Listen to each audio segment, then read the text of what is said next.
report in. Red 10 standing by. Red 7 standing by. Red 3 standing by. Red 6 standing by. Red 9 standing by. Red 2 standing by. Red 11 standing by. Red 5 standing by.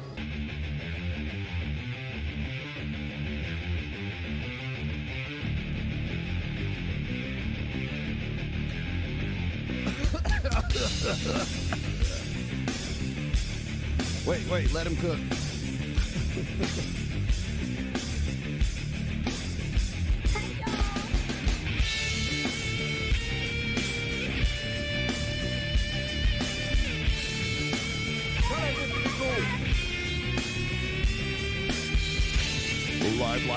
Live from Las Vegas, Nevada, where all the hot guys are that every woman wants to marry. Ladies, if you're looking for a baby, if you're looking for a baby daddy, why not Las Vegas? Come out here today. Come on out today. Yes, we all look like this today. All right, hit it. Give me that. Pull that. There we go. Oh, are we good with the audio? Yeah. Here we go. Do big girls get kidnapped?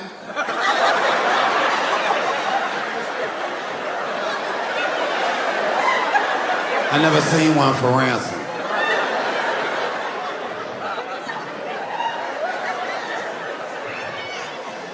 Get in the car. Get your ass in the car.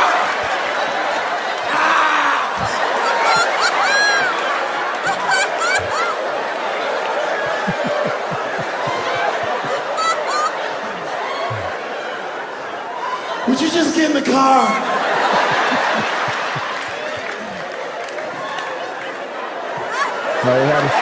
We had to start with something funny. For 2.5 months before we got engaged. That was pretty funny, actually. Like maybe 2 months in. Actually, so our first date was September 5th, and we got engaged December 22nd. Was she? Some context. This is Ben Shapiro telling you how he got married to his wife, and we will return to this one. At all surprised? Well, what was really funny is that about mid-November, November 15th, I remember all the dates. November 15th, it was the first time I said I love you to my wife, and she said thank you. And that lasted for about a month. That was a very awkward month. It was like I'd finish every phone call, I'd be like, love you, sweetheart. Did you catch that? She said thank you. I love you. Thank you. Thanks. Bye. So that was real awkward. But the reason she was doing that, and it made sense, is because of what happened next, right? December 15th, she says to me, I love you too. And she knew what was going to happen. She said then the next words out of my mouth were, okay, let's get married. Like, we're done. Okay, I love you. You love me. We're done. Let's get married. Let's have kids. The guy I was seeing is no longer in the picture.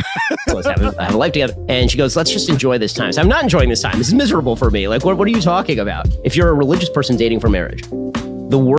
I love how guys who like don't fuck, like they're like, ha ha ha ha. It's like that insert nervous laugh kind of thing. First thing is the dating. They like the dating and the engagement sucks. Like if you're a religious person, then you get to get married, you get to sleep with the person, you get to live with the person, build a life. But like that's all the rest of this is just delay. So she's like, why don't we enjoy this? I'm like, you don't understand. You don't. That's the thinking of guys who don't fuck. All the rest of this is just delay. I want to get to the sex part. Can we get to the sex part? I'm not enjoying this at all. This sucks. Like I want to lock this down. We'll be done. It'll be great. This will be over. This period of our life. She was like, well, let's just think about it. A week later, we got engaged. You gotta love how like the seduction part is just like this inconvenience. It's like, gosh, this is so uncomfortable. I can't wait until we get past this. I have to do this. Modern women bring to the table. I want a good guy, bad guy, whatever brings the money and make me richer. That's what it is.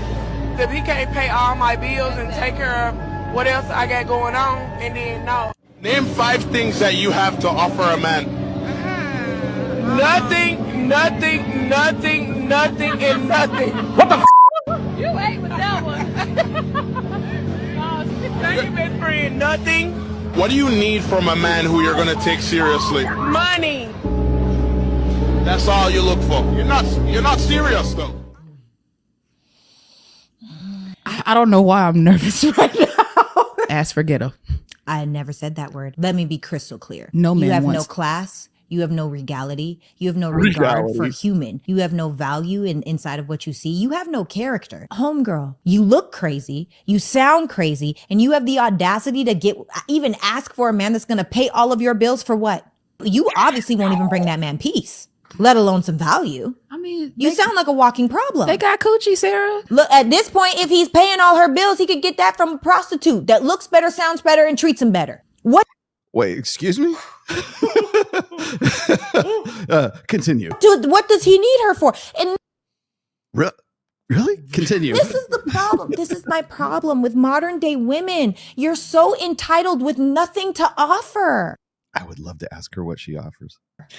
You're so entitled with no value. The right girl comes, you're ready to get married. Well, I don't know about married. I don't see a lot of upside in marriage. Like I could see Context. This is Patrick Bet David hoping against hope that Dan Bilzerian is going to say he finally wants to get married.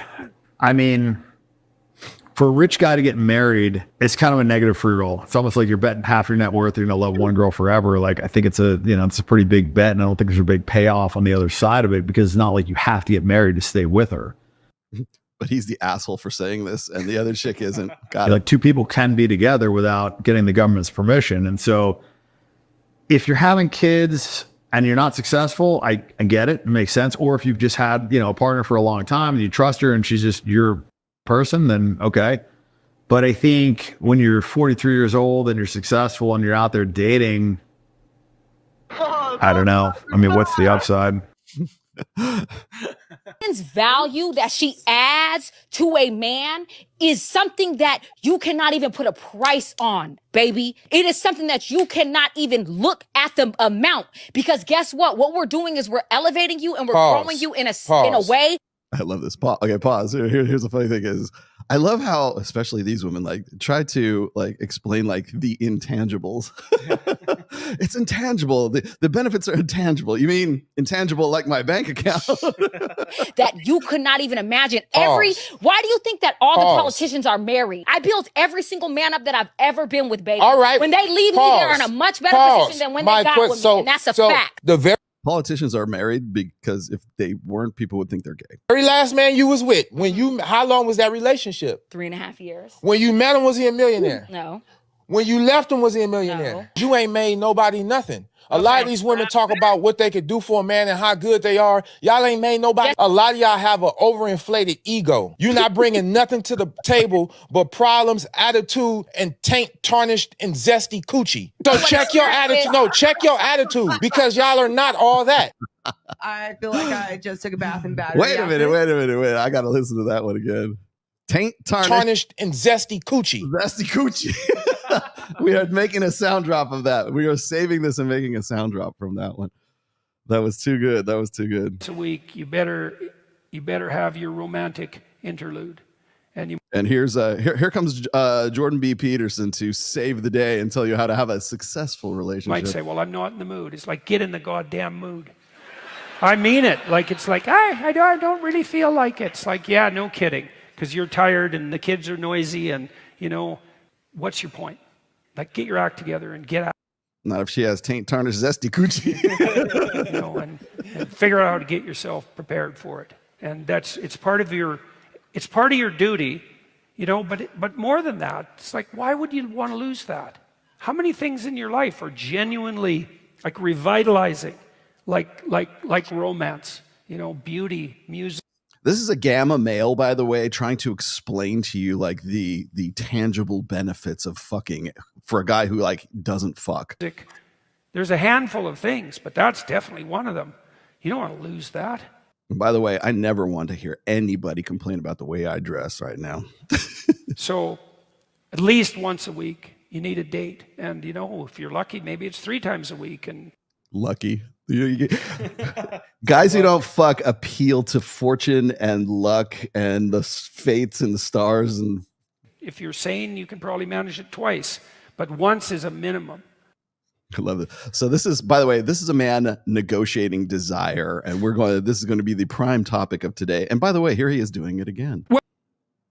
Oops, wait. The thing we do is try to listen to each other. It's like, okay, well, let's say my wife criticizes me about something. The first thing I ask her is, well, we have a rule. First of all, you criticize the smallest amount that you possibly can, right? You don't say, you made a mistake, therefore you're a bad person and you'll never change. What you say instead is, here's something you did. Here's how it struck me, say negatively.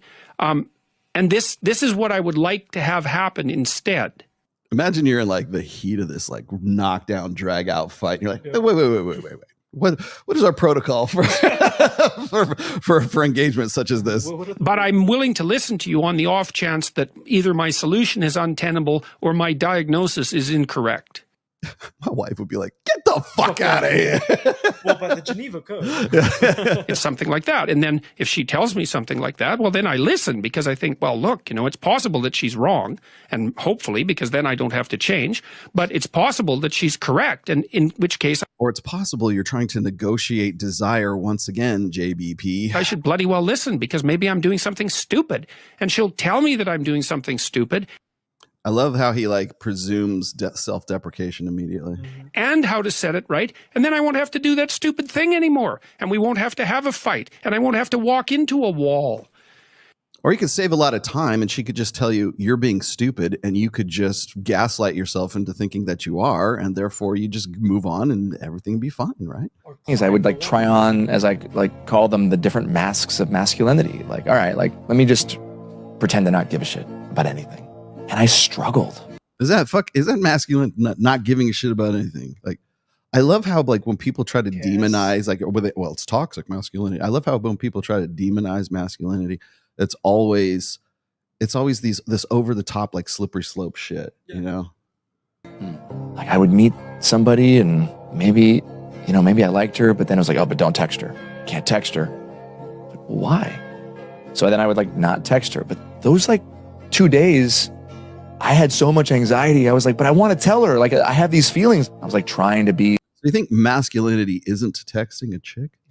That's what it's been reduced to. Justin Ball. By the way, this son of a bitch is the guy who's like been benefiting from my traffic redirects. I'm making it a point to expose this fuckwit because I don't know what's going to happen in November because I think that's when the program is up for diverting hate because it was a year-long thing. And by the way, he's one of the prime benefactors of my my traffic redirection, and he gets the ad buys on my. So by the way, so if you're watching the replay of this video and it defers you to Man Enough, this is the guy it goes to. Maybe something I wasn't at first and not text her. This is state-approved masculinity. All the time or not call her, but all I wanted to do was share my heart. And I just realized over the course of my 20s that none of that stuff was working for me. So I started questioning things, and when I met my wife, it was like a light bulb went off when I realized, like, well, what if I'm just myself? Yeah, because look at him, that's himself. I don't know that. But what's funny is like you get to decide who yourself is. So like the first thing is it's a false statement, is false premise. What if I am just myself, and I share with her all the parts of me? Yeah. Well, how about sharing all the parts of her with some other dude? How would you make it up to me? Contestant number 1. Hey, how are you? I missed you. So I would gaslight you into you thinking you're the problem, and then I would abuse you emotionally till you get to a point where you only get satisfaction from me and if I tell you you look good or anything like that, and then I would start slightly treating you better so you think I'm changing. And then it would be this off and on until you're almost hooked for life. And I'm like almost like a drug to you, where even when you're not around me and we break up, like you're yearning for me like nicotine. Oh, and if that doesn't work, I'd go to a movie. If all else fails, a movie. Okay. All right, who are you most attracted to? The first one, the black jacket. Yes, you wanted to know what they truly desire. Yeah, all I do is hold up a mirror. You can't make you look in it. I just don't know how else to say this, but I want flowers, but I don't want to tell you that I want flowers because then you're going to get flowers for me because I told you that I want flowers, but I want you to get flowers for me because you want to get flowers for me. Like you want to, and because you know that'll make me happy, but I don't want to tell you that I want flowers. Did that make sense? Okay. What she's describing here is something that I actually wrote about in my first book, which is called Just Get It. And does she want you to be a mind reader? Yes, she does. And she has no qualms like expecting that of you. Doesn't make sense. Basically, be a mind reader. I made a video about this a long time ago and everyone thought it was a joke. You have to learn to read their mind. You have to know what they want and when they want it. Unfortunately for you guys, this mainly comes with experience. The more times you see the patterns, the more you'll be able to predict it in the future. They're not as different from each other as they like to pretend they are. Once you get hang of the pattern, it's quite often extremely similar. Yeah. What they want is that guy who basically wants to gaslight you. Yeah, exactly. The guy at the end of the show right there. So oh man. Hello. We're good now. We can remove this from this. There we go. I usually remove these as I go. People don't know that I remove those as I go along. I'm just hoping I don't ever do that when I'm right in the middle of one. How's it going? Wait, where's my, there it is. Hello there, children. How's it going? I loaded it. I have producer Kyle in the house. Special K. That's your new rap name. That horse train. Yes, horse trank. Horse trank, special T. Oh, you know what's funny is I don't know. Are you familiar with what's his name? Robert Frank. He's an influencer. He's a bodybuilding guy. Yeah. The guy who does the rants in the car. Yeah. Usually he's like he does like a professional. I'm trying to get him to Vegas. He's in Florida now. I've been trying to get him to Vegas for a long time. But he brought back for Halloween Trenzo the clown. I was like, this is genius. Trenzo the clown, man. Oh boy. Okay, well, I have to start off today's show with a little bit of a celebration. Now, I am. How am I gonna get into this without making it too like tear jerking? I guess. No, when okay, maybe I should just do it this way. Whenever I do my meetings with the guys from my team, I now have people. By the way, I've never had people before, and it's a little bit of a weird experience for me. But my people who are part of the Reignite program, the project that I'm working on right now, we have a weekly meeting. Like we meet for about an hour, and we just talk about what we're doing and where we're going to go, and what how the program's working and what we want to do with it. And then, but we start every meeting with like what our wins for the week were. Like, so we start off on a positive note. And I really kind of like that. I like doing that. So, I'm going to have that meeting tomorrow with the guys, and I figured I would probably share what my win is for you guys today. So this is my win. All right. We have to start here. I'm wearing this shirt, by the way, for a reason, and I'll explain to you this shirt today for the reason as well. This is my win right here. As I said, it might be a little bit of a tearjerker today. This is Ned. He's my greyhound. Don't worry, he's fine. There's nothing wrong. He's okay. He's okay. But this is Ned, and this was Ned 1 year ago today, and he had just been attacked by a Rottweiler. I think I have told the story a couple times since then. I don't like to get too much into it because it's not really kind of part of what I do here on the show. But everybody was very concerned about Ned when I brought this up. Now, what had happened was I was in Las Vegas. I was doing Access Vegas with Mike, and I was actually getting ready to do a speech for the Men of Action MOA Summit that was about to go on at that time, and it was like towards the end of October, like October 26th or 28th.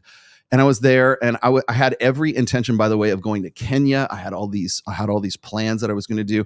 And then my wife was walking the dogs as she does, and it was my wife, Ned, and my other greyhound, my little girl, Anna. Anna's the runner. She's the fast little dog we have, but they're both greyhounds. And if you know anything about me, I've been reconditioning and basically taking dogs off the track, fostering dogs. I've failed fosters quite a bit, but I've been dealing with greyhounds and sort of reconditioning greyhounds really since 2010 when I lived in Orlando, Florida. And that's where I got started doing it. I just fell in love with the breed. And Anna is number 9 and Ned is number 8. And that is inside of, we started in 2010. So that would be inside of we got him a year ago. So 13 years. Okay. So we've been through 9 greyhounds in 13 years. So that ought to tell you something about the breed itself. Okay.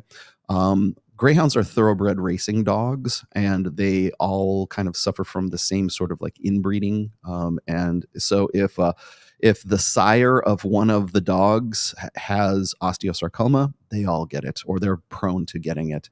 And that's one thing they don't tell you when you're adopting a greyhound. And I'm kind of a little bit hesitant to say so, but if you're thinking about adopting a greyhound, understand that osteosarcoma is probably the single, which is bone cancer, by the way, is the single most common killer of greyhounds. And as a result of the fact that like what the breeders do is they take like the most winningest male dogs and they breed them over and over and over again. So some of the most champion dogs might have, in some cases, literally 10,000 offspring.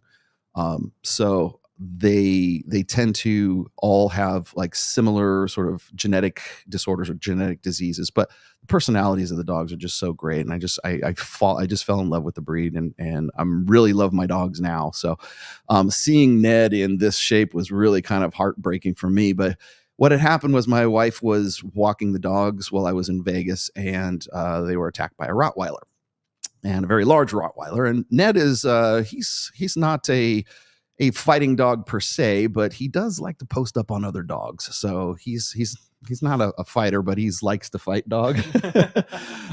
And so the Rottweiler had come out from its property onto the walking path and just started just going in on Ned. Now, if it had just been the attack itself, if you can see like on his neck there and on his back, those were where the bite marks were on Ned. Most dogs go directly for the neck. If it had just been that, he'd have been just fine. The problem is in the twisting and the turning, he broke his front left leg, and he broke it in a very, very precarious spot for a dog, especially a greyhound, because greyhounds have very thin skin. So there's not a lot to work with to sort of like sew them up or anything like that.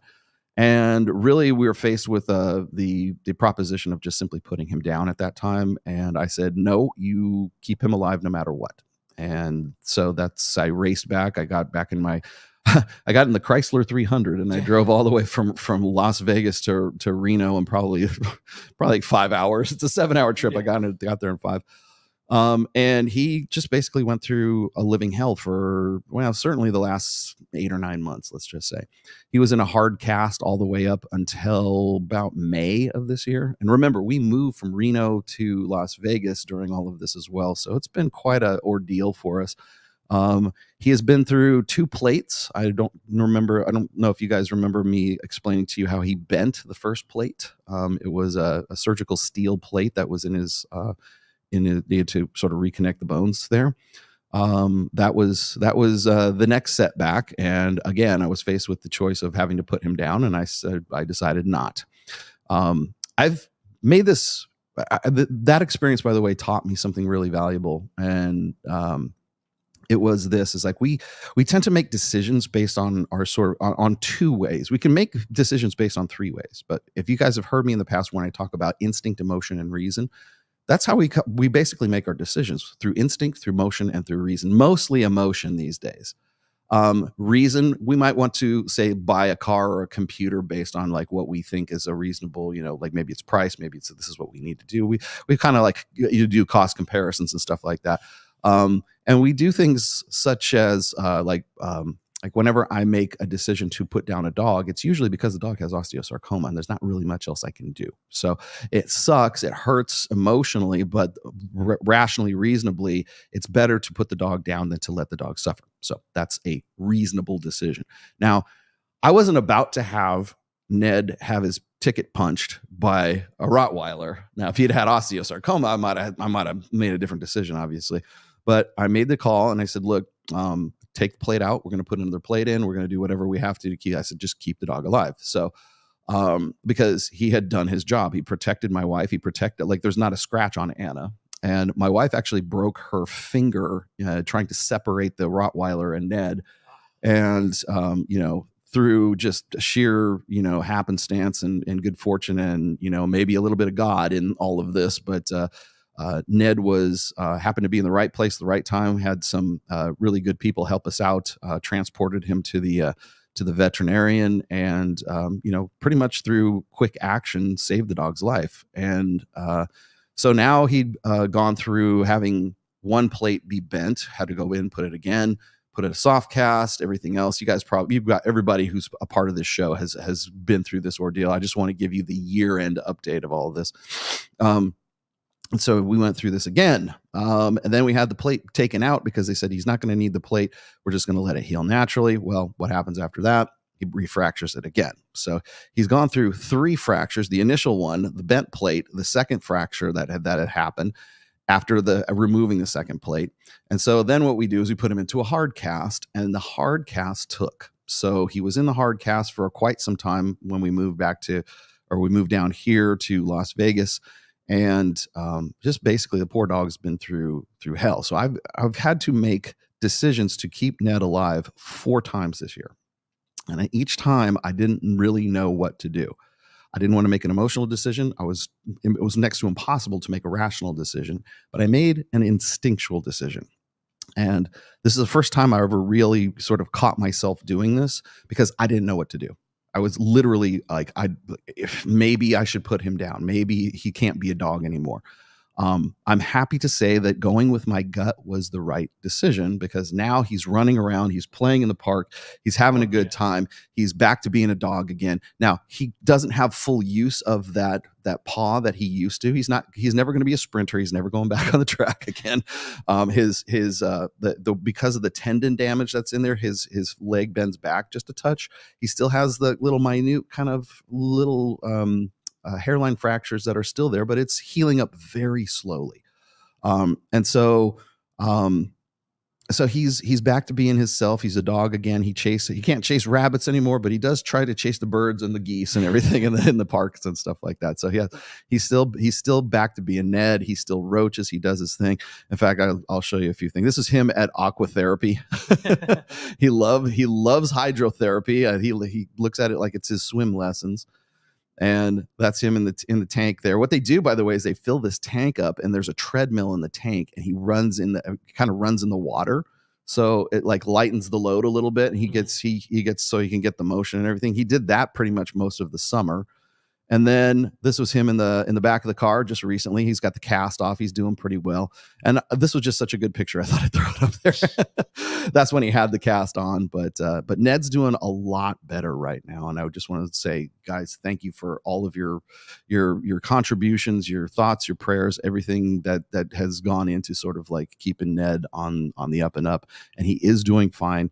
And he I wanted to do just at the beginning of this show a little bit of a retrospective, because I'll tell you, man, when he had road rash and it looked like he was bleeding out and you basically could see bone, and there was a time where we couldn't even like sew it up because it was not enough meat there to sew it up. Now he's fine now. The whole thing's off, but there was a time where we're like, oh my God, are we gonna have to amputate the leg, or are we even going to try to amputate the leg? But now I will tell you this is like the decisions that I made were very much instinctual, and I win. I won, you fucking fucks. I made the right call, and he's doing much better for it. He's had an extra year of life now.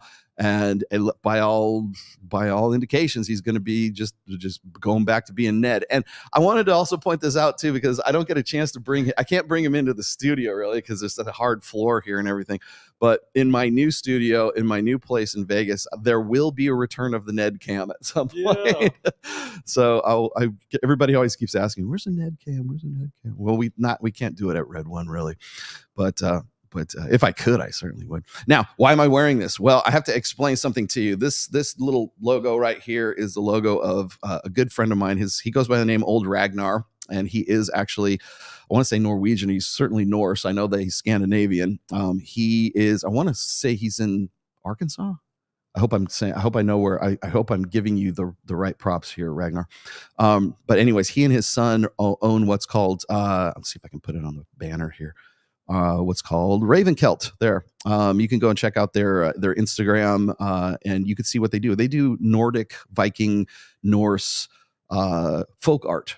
And this is the shirt that I promised him I would wear for an episode one time. I think you can probably see the back of it. So it's kind of Old Norse, and it's, by the way, it's not like kind of schmaltzy stuff you buy at a flea market. It's kind of stuff. This is like this is real handmade stuff. And also, if you're looking at, you can go check out their stuff on Instagram, but also on Etsy. Like he has, and you can find the link to Etsy. It's the third one down in the description right now if you want to look at what he does. Now, the reason why are you talking about this, Rollo? Well, as you guys know, I'm ethnically Danish, so Tomasi is not actually my last name. I am not Italian. I'm actually ethnically Danish. So So he and I kind of hit it off, and he's a big fan of the show, big fan of Ned in particular. And I'll explain to you exactly how big a fan he is, because this was the lute that he made for me. And this is like a 3-string, for lack of a better term, a lute that he made. He does mostly like part of his folk art is he does custom modifications on musical instruments. So he's done this for some Viking metal bands Swedish death metal bands, for lack of a better term. And then he did this, and he said he wanted to do an instrument for me, and I said, okay, that's fine. And so he started doing like these things with dragons and stuff on them, and I thought they were pretty cool. And I go, can you do a greyhound? And I send him one picture of Ned, and this is basically the inspiration for this lute that he made me, and that was a while back now, as you can see. But he does really, really great work. So if this is your thing, if you have some sort of heritage in Scandinavian culture or whatever, he's definitely the guy to talk to. I really wanted to buff him out. And the reason why I wanted to buff him out is because I just got this about a month ago, 2 months ago. And what this is it's, I don't know if you guys are familiar with the show Vikings. I certainly am. And in Vikings, there's a scene in there where Floki is, he's trying to sort of atone for his sort of betrayal of Ragnar at the time, and Ragnar's on near death. And so he makes him what is known as a bind rune. And these bind runes are like usually carved into like an animal antler, like usually a deer's antler. And the bind rune here is actually Ned's bind rune. And this was so that Ned would get healing and all that sort of stuff. I know it's juju. I got you, but still, it's still pretty cool. And so all these runes essentially like tell the story of like how he was attacked, and for strength and for like healing and for sort of coming back from adversity. It's really, really, really cool. He wrote, I don't have it with me, but I have a whole description of like what each one of the bind runes, or the runes on the staff of the bind rune, mean. And then on the other side here, he's got a greyhound carved into the thing itself. And I just thought this was so cool. I wanted to share it with you guys. And then I've got it's got amber in sort of the beads and stuff. And so what I do is I take this and I hang it over where Ned sleeps. So anyway, I just want to give a big shout out, and I wanted to just like sort of give a real give props to old Ragnar at Ravenkelt. So do go check them out.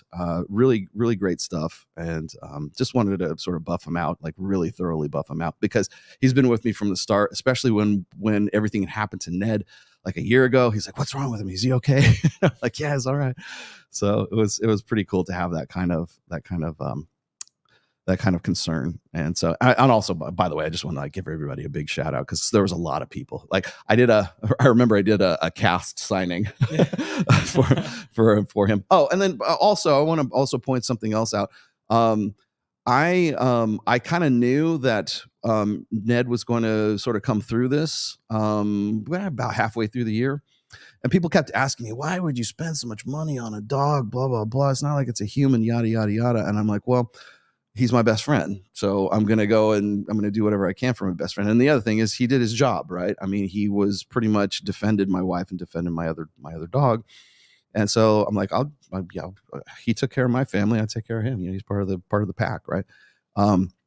But I will tell you right now, it was to the tune of about $24,000 was the total, pretty much the total for the medical bills and for his reconditioning and everything, like bandage changes and surgeries and everything else. And it was just crazy.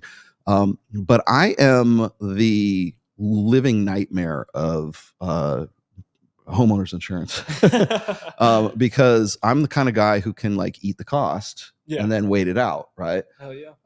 Most people, they would just put the dog down. They don't have the money to like keep things going. So the insurance, $24,000 is a lot. Yeah. $24,000 is a lot of money. Right. I now understand why people say you're one sickness or one injury away from being bankrupt. Yeah. Yes. I totally can totally understand that.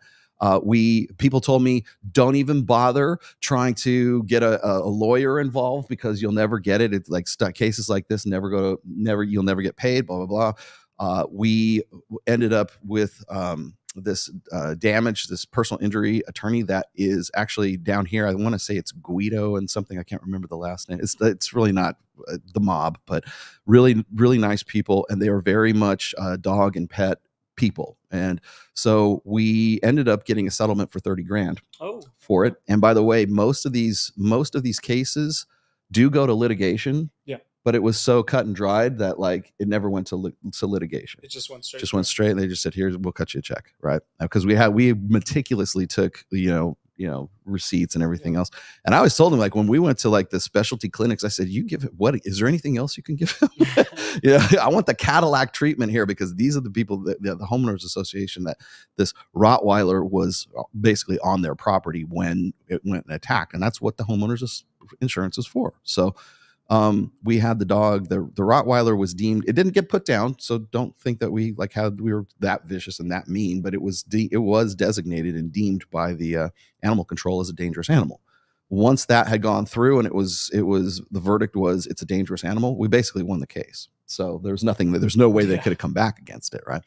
So after having done that, then just as recently, I think it was back in August is when we finally got the last check or the last settlement for it, which more or less covered everything. And I think we profited maybe $3 grand, off of the whole thing after all the hype, because we were still in the middle of hydrotherapy and it does cost money for that too. So, but it was great, man. It was really positive, and it was the best possible outcome that we could possibly have hoped for. So that's great. All right, let's get down to business here.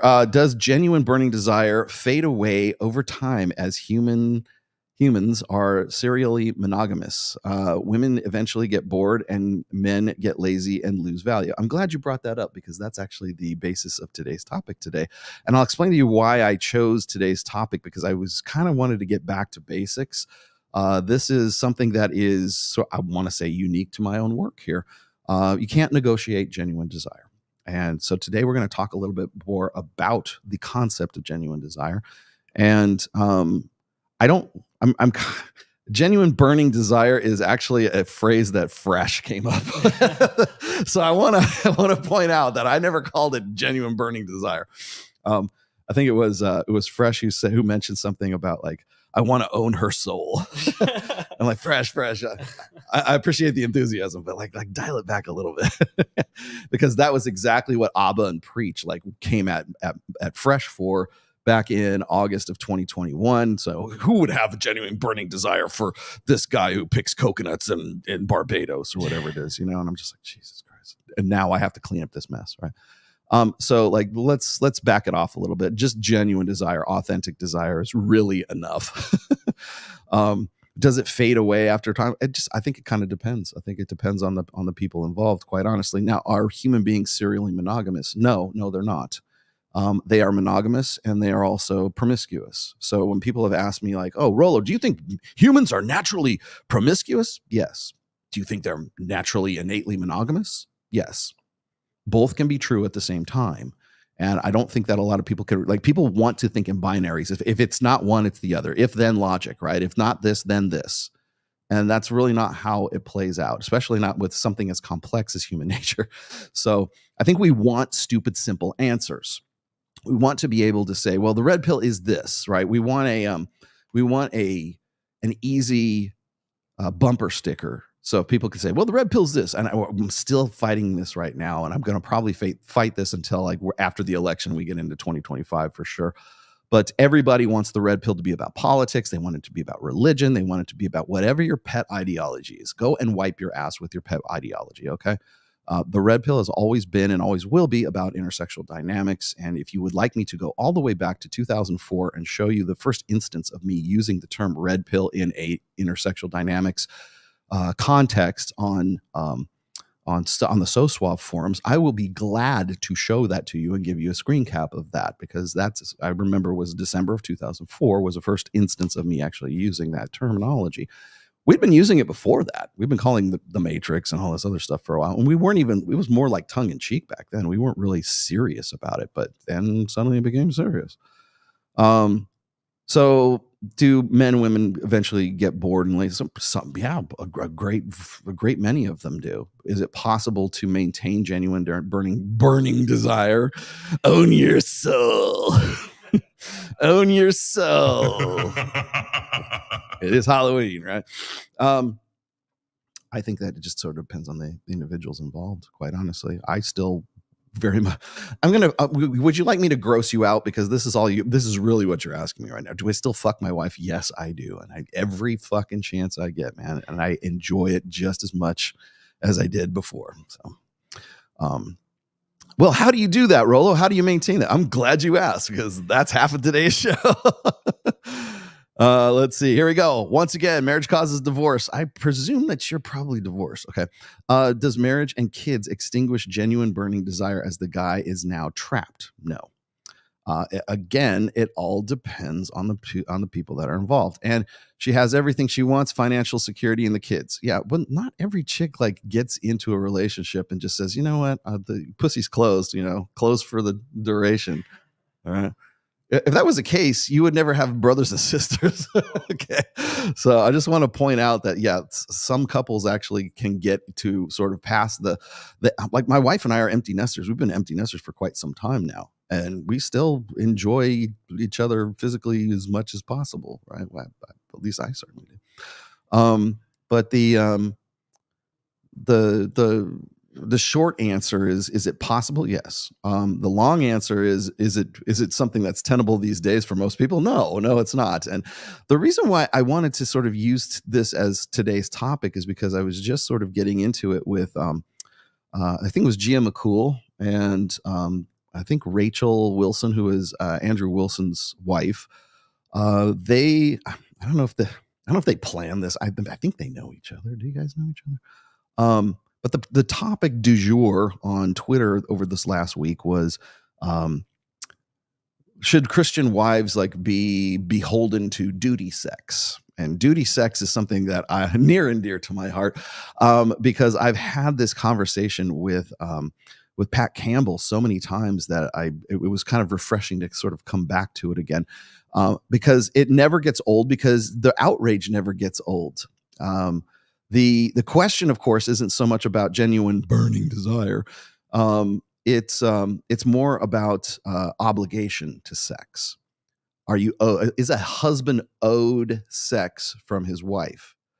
And if you're, again, this sort of, you get into sort of biblical convictions and you get into moral sort of dilemmas and all of this. And really I love watching this, because you get to see the moralist ladies like auxiliary club sort of twist in the wind about stuff like this, because they don't want to say that you have to like spread your legs and give it up at the drop of a hat, stop and drop kind of thing. Well, looks like I'm hard. Okay, it's your biblical duty to take care of business here, sister. So get started. I think that when we combine the sort of concepts of like biblical submission, in marriage and submit. Well, what does submission really mean? Like we suddenly turn into Jordan B. Peterson, right? What do you mean by submission? And I really hate that term submission. I realize it's a biblical term. Got it. Okay. But I think it's for lack of a better term. I like the term deference, because even that, you know why? Because that agitates more. I think that women having deference to their husband's authority, if you put it in those terms, I wonder if women would even bother to get married at that point. If you said, you know what, you are beholden to your husband's authority. You are to be deferential to his authority. His word is law. Like Aku from Samurai Jack. Well, my rule is law. You're not married to Aku. Before the final blow was struck, I tore open a portal in time and flung him into the future. Well, my rule is law. Ladies, you are not Samurai Jack in the far future. Yeah. God, that was a great series. So anyways, I digress. No, I think that when you use terms like submission and you use terms like in favor of like deferential authority, because that's really what it's about. It's about, do you trust? See, this is the thing, is I think that a lot of churchy women don't really consider this, because they think that they're the primary in the relationship to begin with. And I think that a lot of women who go into marriage go in either they want to sell themselves on the idea that it's an egalitarian marriage, and they're going to try to do a Christian marriage, but it's really an egalitarian marriage, and we all know who wears the pants, and we all know who's making the decisions at the end of the day, and who's buying the fucking Dockers and the soap and the fucking shoe, the loafers and everything else. It's the women that are doing it. They're going to Bed Bath and Beyond, right?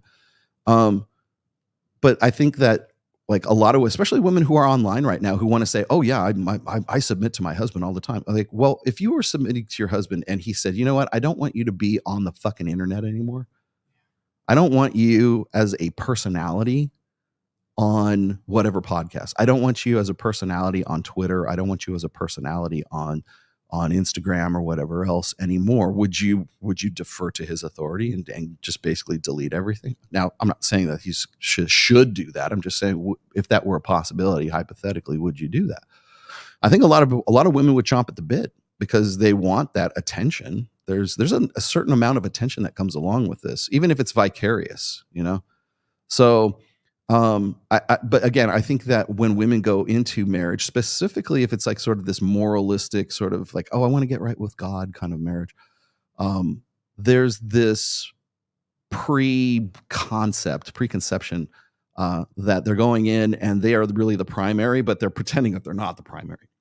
Well, I'll submit to his authority if he's a worthy man, and he has to be worthy of it. And I have written about this quite extensively in my fourth book, which is The Rational Male Religion. And in there, I have a sort of a diagram where I've explained this sort of like hierarchy here of how things used to be as far as marriage was concerned and how things really kind of are right now. And I frame it in terms of biblical marriage, but you could use the same dynamic for a Jewish marriage, for a Muslim marriage, for Hindu, a Sikh marriage, name the religion, because in all marriages, by the way, no matter what the culture, no matter what the religion, there's still a man and a woman in it. In a heterosexual marriage, there's a man and a woman. And even in a homosexual marriage, there's a top and a bottom. Okay, there's a masculine and a feminine in every. Even if you're homosexual, one of you is the top, one of you is the bottom, one of you's pitching, one of you's catching. Okay, so there's always going to be a masculine and a feminine, even in homosexual relationships. So we can put that one to rest right now and say that there's no such thing as an egalitarian marriage. There's no such thing as an egalitarian relationship. It's always about power dynamics. And I forget who said this, but it was, everything is about sex except for sex. Sex is about power. Well, guess what happens when your relationship is sort of defined by power dynamics? This is where it comes from. So if you're not a worthy man, and by the way, that can be as subjective and as ambiguous and as just relative as a woman can possibly make it, or interpret a particular scripture about it. I don't care what. Again, I'm picking on Christians today, but like also I'm also looking at some other ones too. If you are in that situation, if you are in a quote unquote biblical marriage and you are not deferential, at least to your husband's authority, you're not in a marriage. You're not in egalitarian marriages. Don't exist in the confines of most religions, right? There's the man and there's the woman. One is the top, one is the bottom, one has the power, one does not. One is the submissive, one is the driver, and one is the passenger. And if you're unwilling to do that, ladies, don't fucking get married. I will emphatically say that. Right? You guys already know what my position is on modern marriage and the institution of marriage, and I probably will have to re-explain that to everyone here in this particular episode. But if you are not ready to completely submit to his authority, to that man's authority, regardless of what his job is, irrespective. That's why we have traditional marriage vows, right? In sickness and in health, for richer and for poorer, till death do us part. What else is in there? To forsaking all others, to love, cherish, and obey. For richer and for poor, like women chomp at the bit at that. What do you mean poor? You mean we could be poorer than we are right now? Holy, I don't want to. Who is this motherfucker?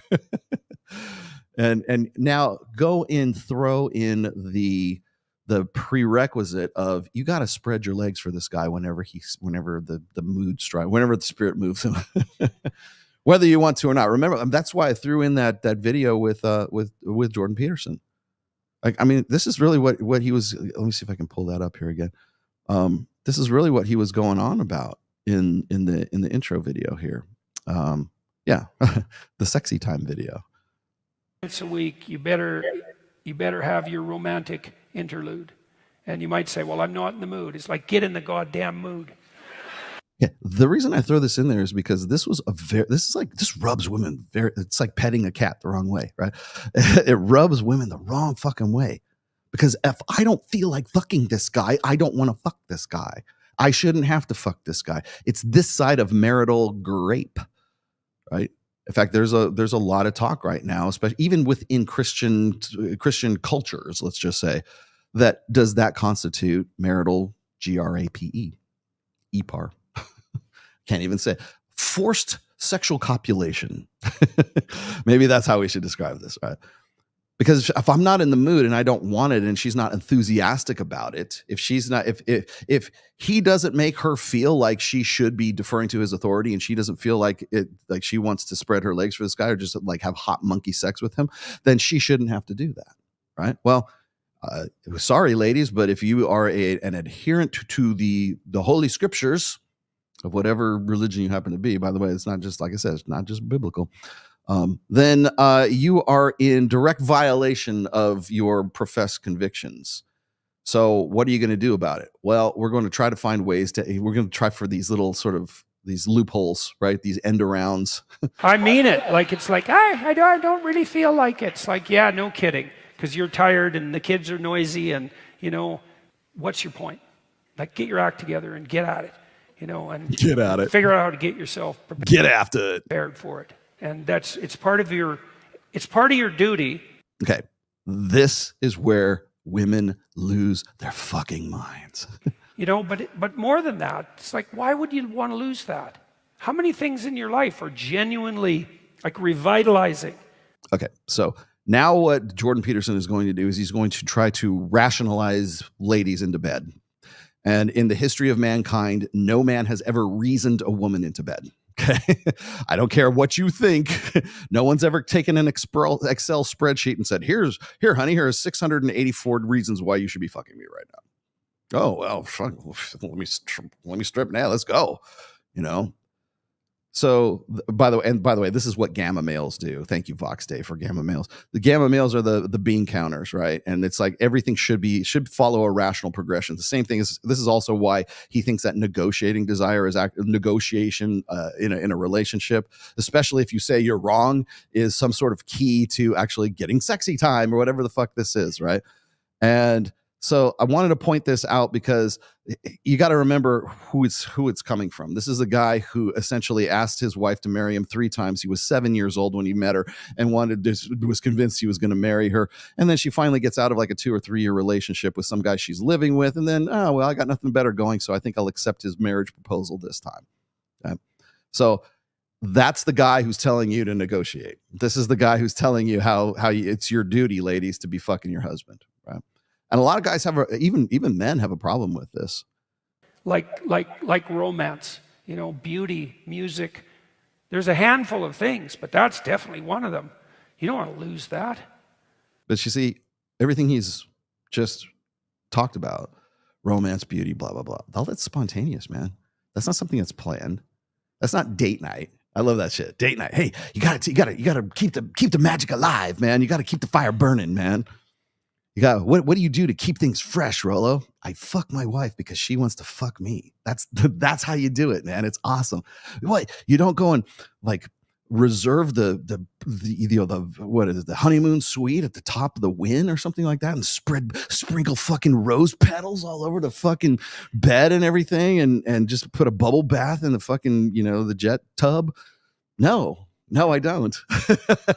No, I never have, and I probably never will, because that's contrived. It's like that girl who was in the other video talking about how I want a guy to bring me flowers, but I don't want to ask him to bring me flowers. I want him to know to bring me flowers.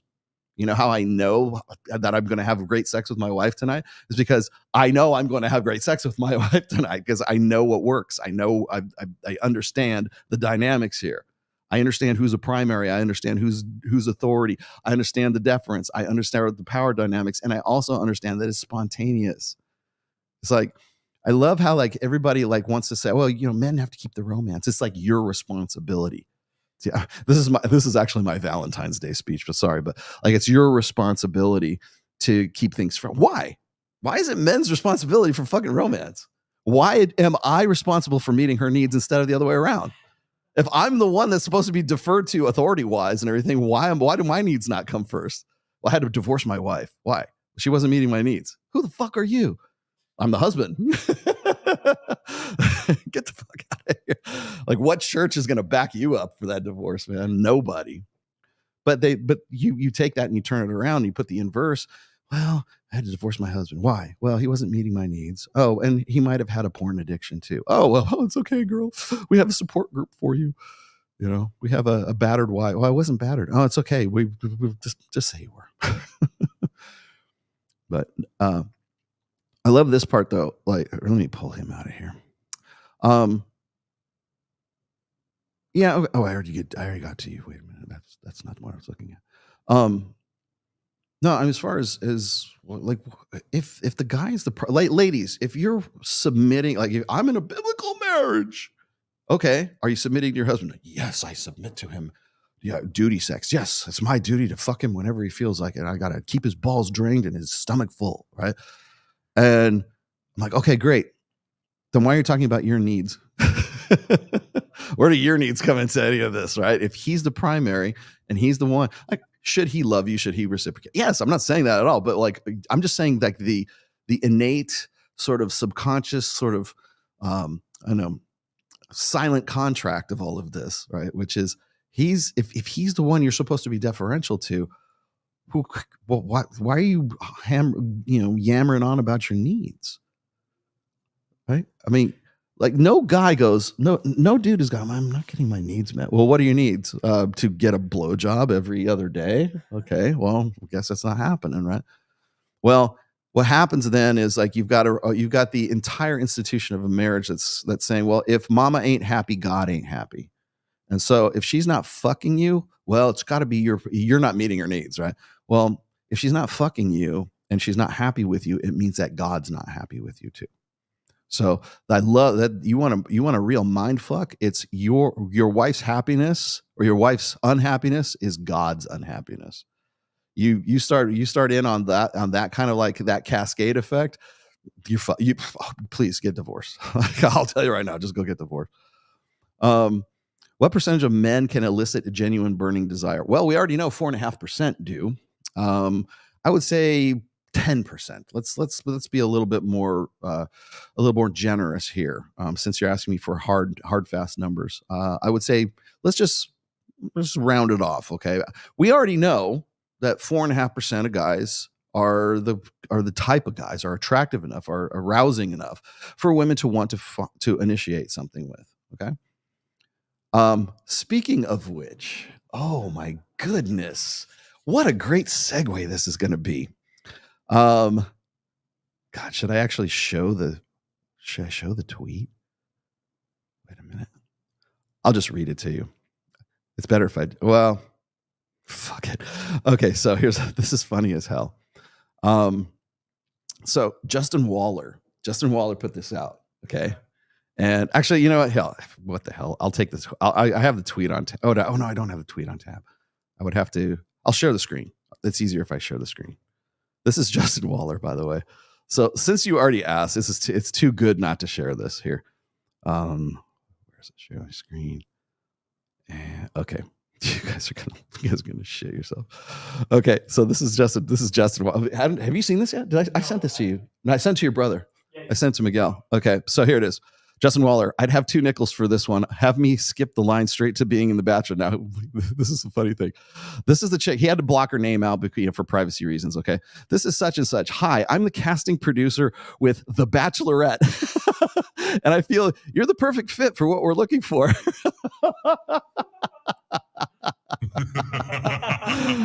If you happen to be single, I'd love to set up. If you happen to be single, well, about that. I'd love to set up a time to chat. He's like, not a good idea. I'll break her heart. Oh man, that is peak Justin right there. Oh my God. I saw that and I could not stop. I got paralyzed when I saw that. It's kind of great that he's getting that call, right? Yeah. I mean, Dr. Phil calls me, but the fucking Bachelorette calls. And I thought, if you're single, well, depends on what you mean by single. It can be arranged. And oh my God. And the funniest part of this is, so I'm talking, I passed that on. I passed that on to Mike, and Mike is like laughing. I'm like, I break her heart. Like, I'm fucking dead. And this is what he said. He's like, Mike's like this. I would love it if he did it and was just straight up honest about having kids with Kristen as his girlfriend wife, and the fact that she was going to be the main girl. What a bachelorette that would be, wouldn't it? Oh God, that's too fucking funny. Well, we know that Justin Waller is certainly in that percentage, clearly, because the Bachelorette wants them to be in there. How many of them can like maintain that? Again, it depends on the guy.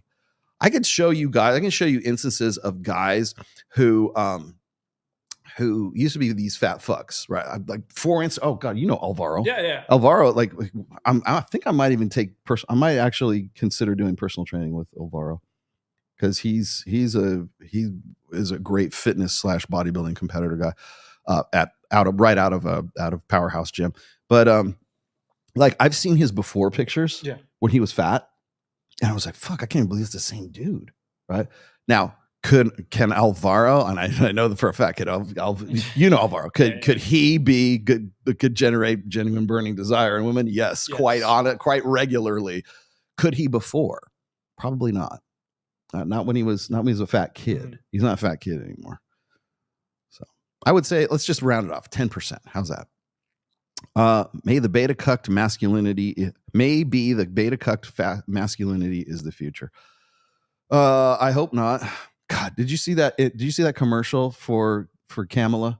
Yeah, and the guy is like jerking off. He's jerking off in the bed, and like some Republican like senator comes in the room and says, "We got to make sure that we're going to ban pornography." What? No. I have not seen that. I was gonna download it and use it as one of the things. Like, I don't know, that might be a bridge too far, or YouTube might not like that.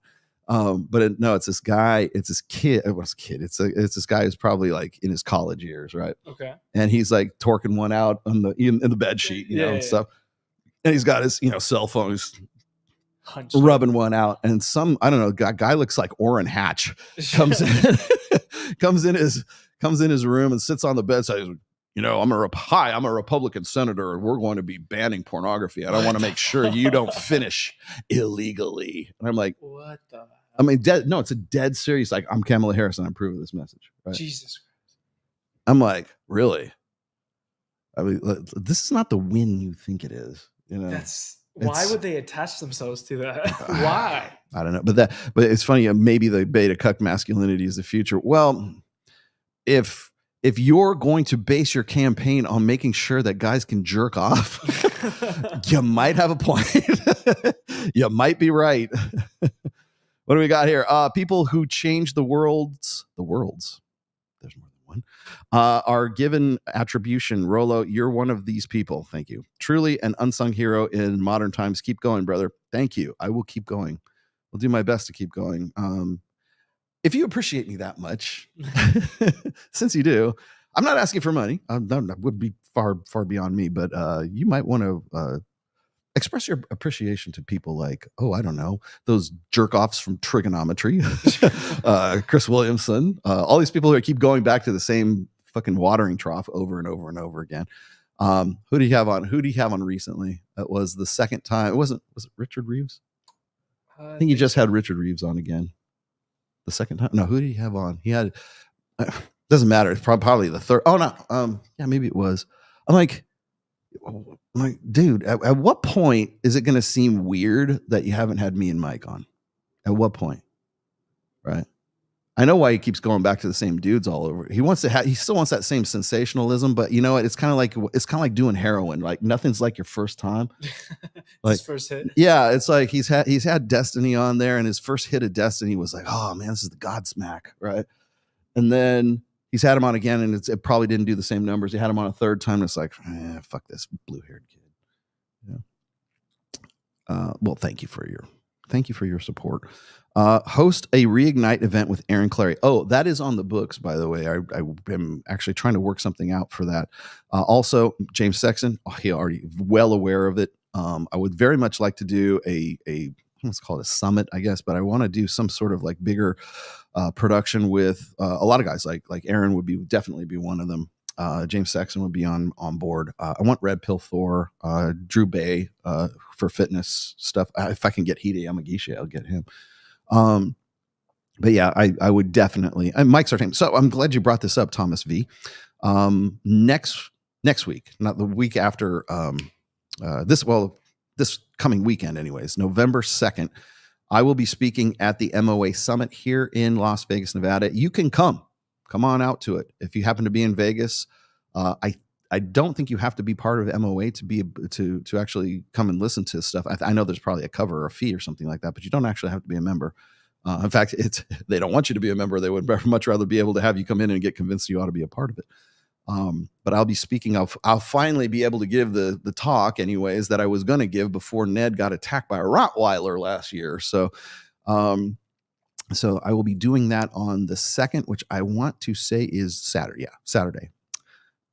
Thursday, however, is going to be Halloween, and I am going to be at the Tau costume contest, and it is, I forget how many. Can you find out how much? Is it $1,000? I forget what it's a good fucking prize purse for this. It's mostly for chicks, so just bear with me. Like it's so sluts can dress up like sluts on one special night of the year. But it's the Tau. Tau which is a club here. I want to say it's $1,000. It might be more than that. But it's a costume contest that they have every year here. I was unable to go last year for obvious reasons, but I will be going, and yes, I'll be dressing up. Would you like me to tell you what? Should I? I'll tell you what. If I get a sizable super chat, I'll tell you what I'm going to dress up as.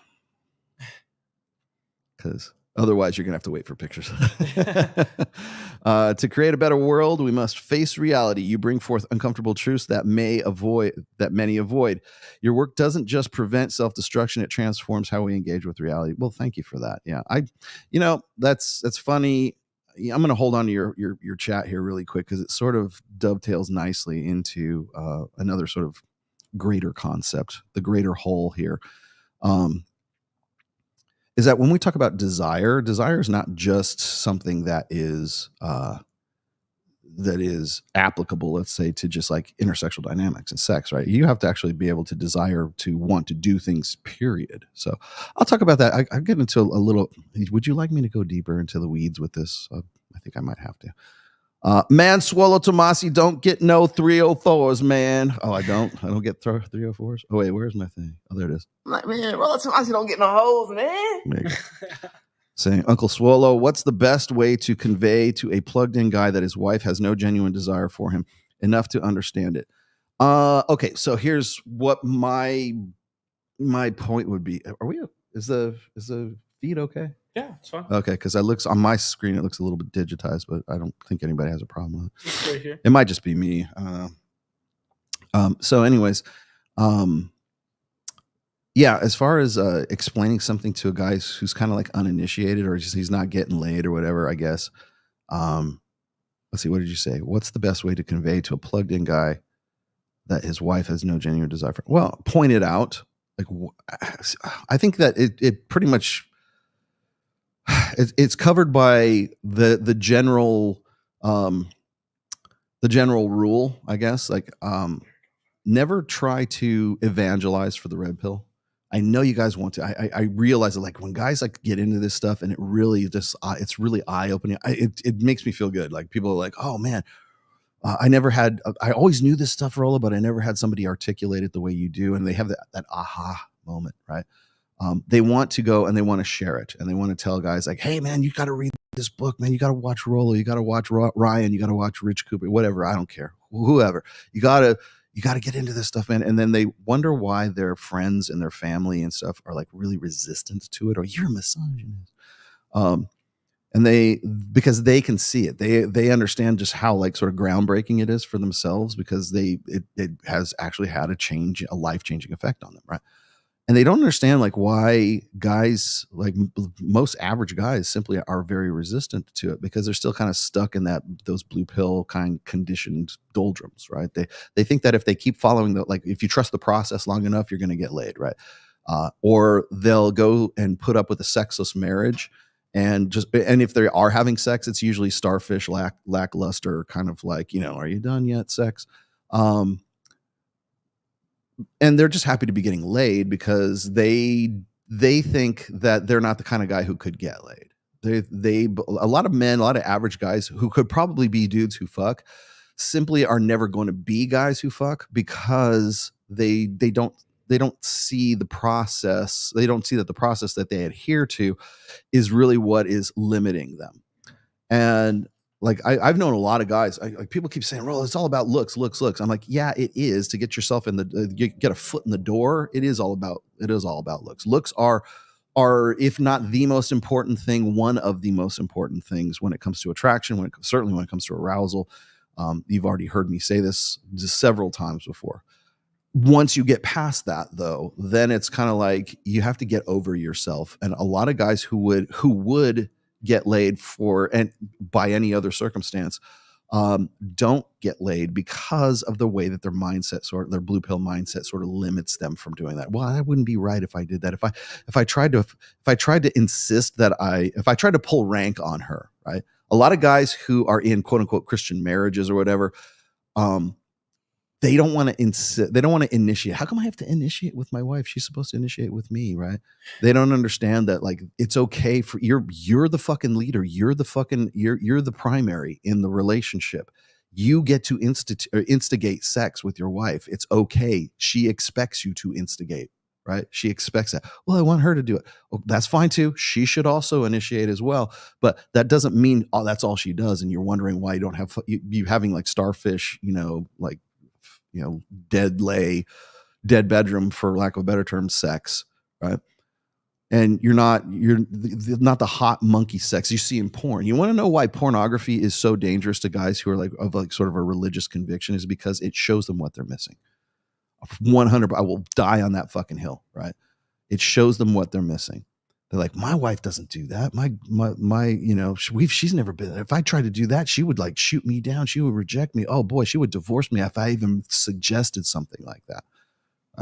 But yet here they are, fucking midnight torquing one out because they don't think that they could ever even initiate something like that. They don't want to experiment, man. They don't want to take risks. They're happy to be getting a fucking blowjob, much less anything else, right? And so I think that a lot of times if guys have like a quote unquote problem with pornography inside of their marriage, I think a lot of it has to do with the fact that they're seeing a sort of a level or a degree of sex that they don't see how they could possibly get to. This is why I think that a lot of guys will say, well, sex is unrealistic. It shows you all of these things that, that aren't really actually possible. It's scripted. It's whatever else. I'm like, go watch some amateur porn for a little while and see if you think that's scripted, right? Which is, by the way, one of the rising in popularity niches on pornography as far as Pornhub is concerned, like the latest like 2024 stats, right? It's not amateur. It's called reality. This is what I think that's the name. That's actually the title. I should look it up. I have the stats here for all of the ones that are like the most popular niches of porn right now. But those people are just they're average people having fucking sex, right? Or hot wives or whatever the fuck it is, right? Like guys who will love cuckoldry and stuff like that. There's a reason why those are niches of porn, because they are possible, because that's what's going on, right? If you go to any of these like what was the one? There's it's not a lifestyles thing, it's something else. But it's a convention that's dedicated to sort of like a quote unquote reality porn. And the only reason I know about it is because the convention happened to be in the same hotel, or like next to the same host hotel for the white party for Babes in Toyland back in May. And I'm like, what's this all about? And I have to have like Tiffany Fox explain it to me, which is a conversation in itself. But yeah, the thing is like the problem I have with these guys trying to make sort of like this cope that well, it's unrealistic, and it's not, it sells guys on this idea that they can have a sort of a quality of sex that's not really attainable. It's not really something that they could get to. I'm like, yeah, maybe in commercial porn, but not in like quote unquote reality porn, right? So even that, but the problem is like the concept still comes up. Somebody had to write this. Somebody had to think that this is in the realm of possibility. And the actors and the actresses who are engaging in it certainly seem to be enjoying themselves. I don't think they would be doing it if it was like painful or they hated it, right? So you have to sort of remember that when you're seeing those sex acts, when you're seeing those things, and people will say, well, pornography is bad. It trains your brain. I'm not denying that it does or doesn't. I'm just saying that the latent purpose of it, or you want to know why guys get so it's so seductive, it's so endemic, let's just say, is because it shows guys a degree of sexuality that they're like realistically in their marriages are never going to get, or they would never dream of even trying to initiate. So what do you got? Following your emotions drove society off a cliff. Yes, it's called emotionalism. Lack of desire is an emotion, and lazy men are driven by their emotions. And simps are coming to punish the lazy men. If they are coming to punish the lazy men, it's usually through popularizing social conventions that is basically cope. Okay. So if one of the things I have a real problem with these days, particularly with respect to like the quote unquote Evo Psych gatekeepers, the Alex from Date Psych or Mac and Murphy, who I actually do like, but I think one of the problems I have with these guys is they tend to lump in like what I do, like the red pill, with black pill doomers, with simps, with incels, right? And that's the thing, is like incel has gone from being something very specific to being like very, very general. So if it's anything, if a guy, even in the most measured, most objective way, types something out on Twitter that says, reveals some sort of unflattering truth about female nature, that guy's an incel. Because only an incel, that would only occur to a guy who is involuntarily celibate, right? And I think that does a real disservice to having an objective conversation about this shit. So we can't even talk about this without being tagged as an incel. What I've just said about pornography, what I've just said about like being the primary in your relationship, what I've just said about like sort of biblical duty sex, the very fact that I'm bringing this up means I'm an incel, because only incels would have that as a concept. I posted this this tweet recently. I'm the king of one-liners these days, or for this week, for whatever reason. And so I'm watching this back and forth with Gia McCool and Rachel, and they're not going at each other. They're going against women who are sort of like saying, well, no one should owe you sex, and even your wife doesn't owe you sex, and if you're not like doing what God commands, then she shouldn't fuck you. And then you've got Jordan Peterson saying, well, find a way, right? Fuck him no matter, fuck him anyways, get yourself back into it. Right. Are we good? We're just, it's the internet that's going on. I'm doing a little speed test. Okay. Maybe Sam will, I still have me on here. It looks fine on our end, but I think it's StreamYard. Oh, is it? Fucking StreamYard. Once again. Are they saying that in the chat, that it's kind of shaky? Yeah, Wi-Fi is crapping out right now. Yeah. Stream quality dipped. Dude, this is by the way, this is StreamYard, by the way. You're hardlined in? Yeah, I'm hardlined in. It's not an internet issue anymore, Oh, because it was lagging out for a bit. But okay, so Sam's saying it looks fine, it sounds fine. Okay. Well, all right, we'll go for it. Thank you, Sammy. Let us know if the quality drops, Sammy. You're the voice of reason in all of this. I don't know who else to trust. The video is kind of grainy on my side too. I'm looking at it here on my laptop and it looks a little bit grainy, but then I see it on here and it looks fucking like there. It looks badass. Like, and that's on you, yeah, right? It looks great on my side. I'm looking at it. It's here. Come over here. Look, here, I'll just Sorry, 1 minute. So this is what it looks like to me right here. No, just looking on the screen. See how it's a little shot? Yeah, it's all right. All right. Well, we'll keep going. Hopefully, maybe it'll correct itself. If it doesn't, we'll reboot the stream again. So yeah. So anyways, like the very fact that I'm even bringing these topics up means I'm an incel, right? So here's what was going on. I'm watching Gia McCool talk about this thing. Basically she's saying, fuck your husband, but please have sex with your husband. And I think she's finally like listened to me long enough or heard me like sort of, I know, literally bang the gong a little bit about having like real hot monkey sex with your husband or your wife, right? And like if you're not fucking them, then like what are you fucking doing? Like if you're not having like real fucking sex, like porn quality sex, whatever that means to you, if that's not a regular occurrence for you, and I'm not saying it has to be like on a daily basis, but if that's not a regular occurrence for you, what are you even married for? Why would you be? If you're not the best sexual experience for your husband or for your wife that they could possibly be getting, then what the fuck are you married for?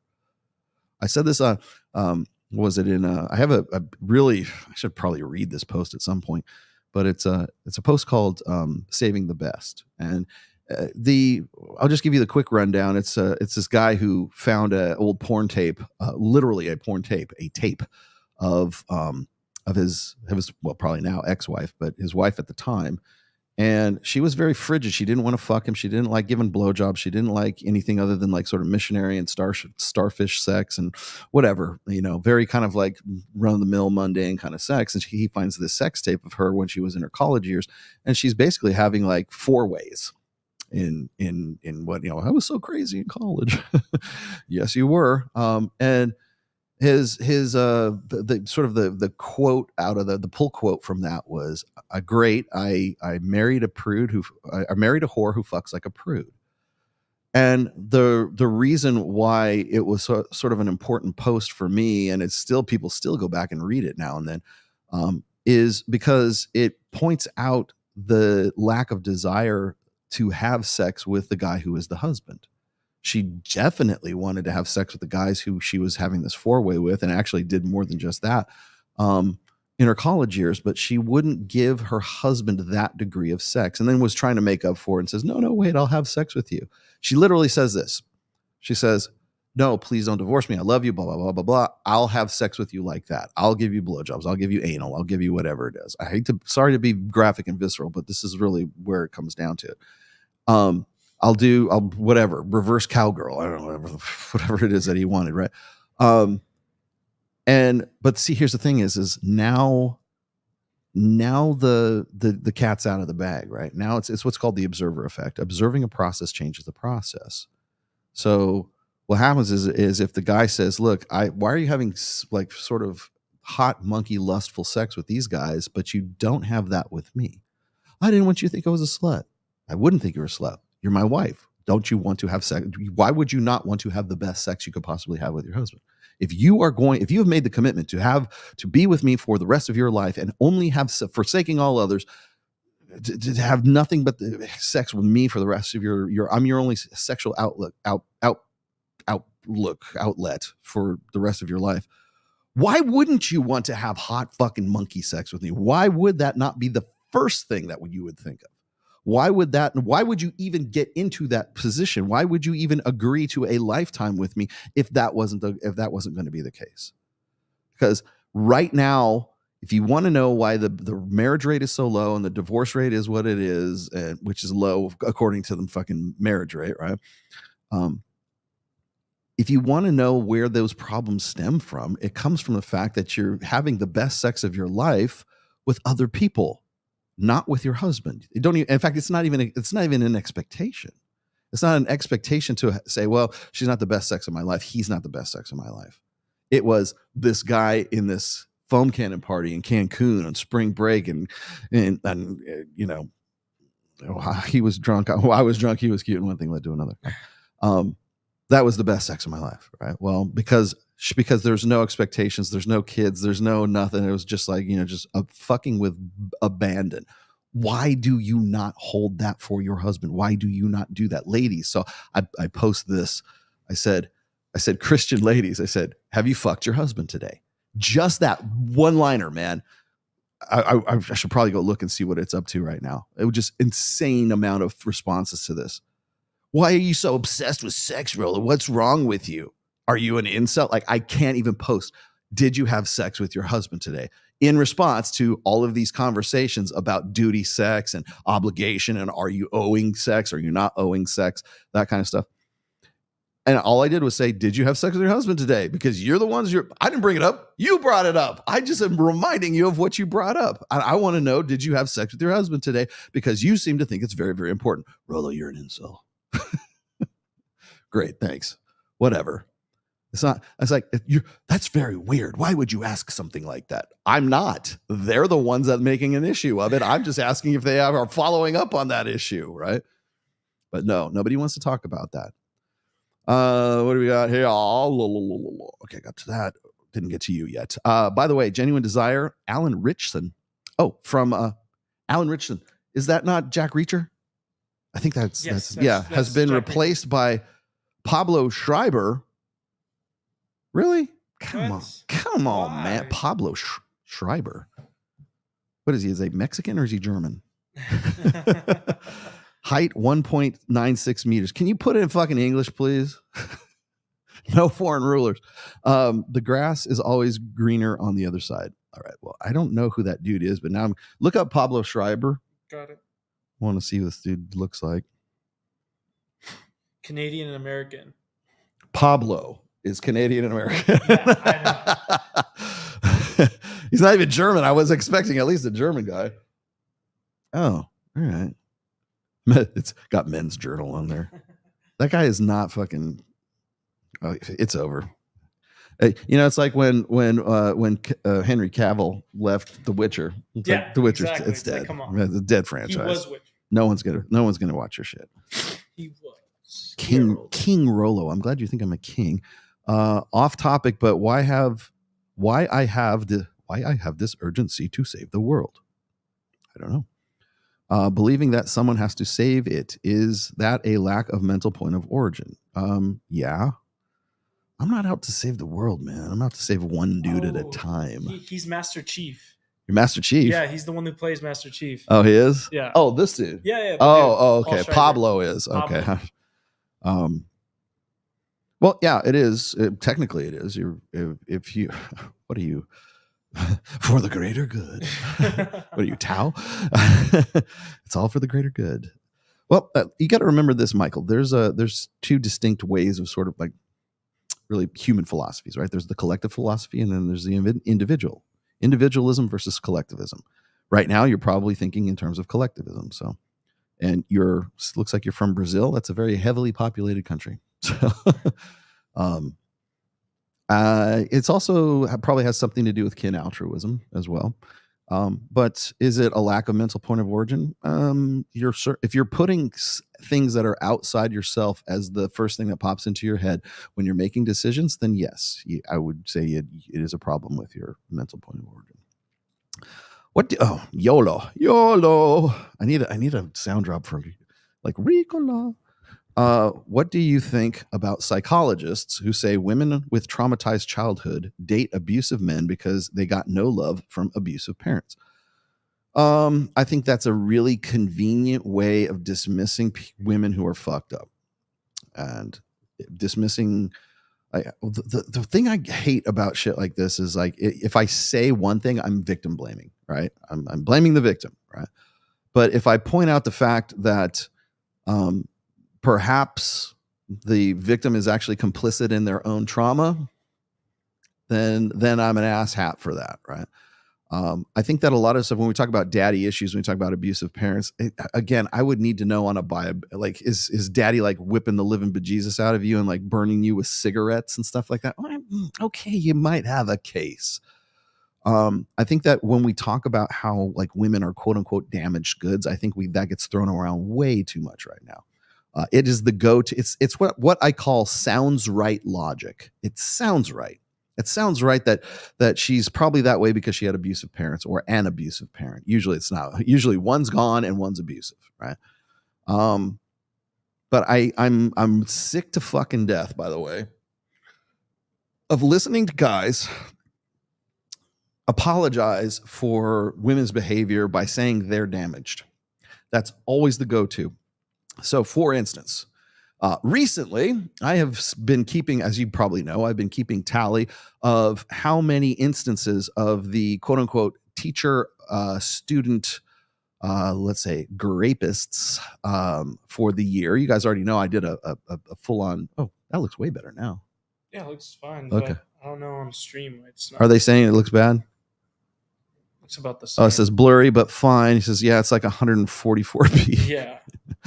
I wonder if it's high traffic. It might be it might be high traffic. You know, we did this last time and we had to reboot the whole fucking stream and it came back up just fine. I could drop out and you can put me back in again. We could keep the stream going. I'll just restart my side. Yeah, you restart your side and then I'll keep the stream going from here. Gotcha. I'll be back then. Let's see. We'll see if we can do this.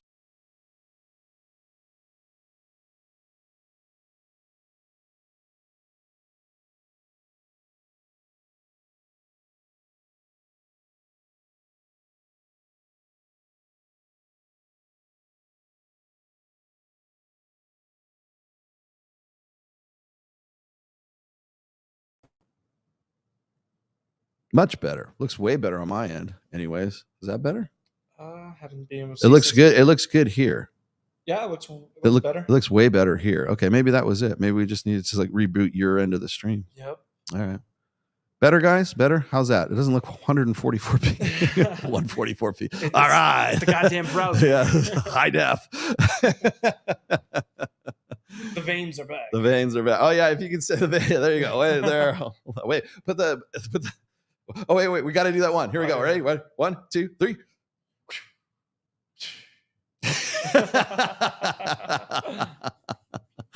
There's a clip.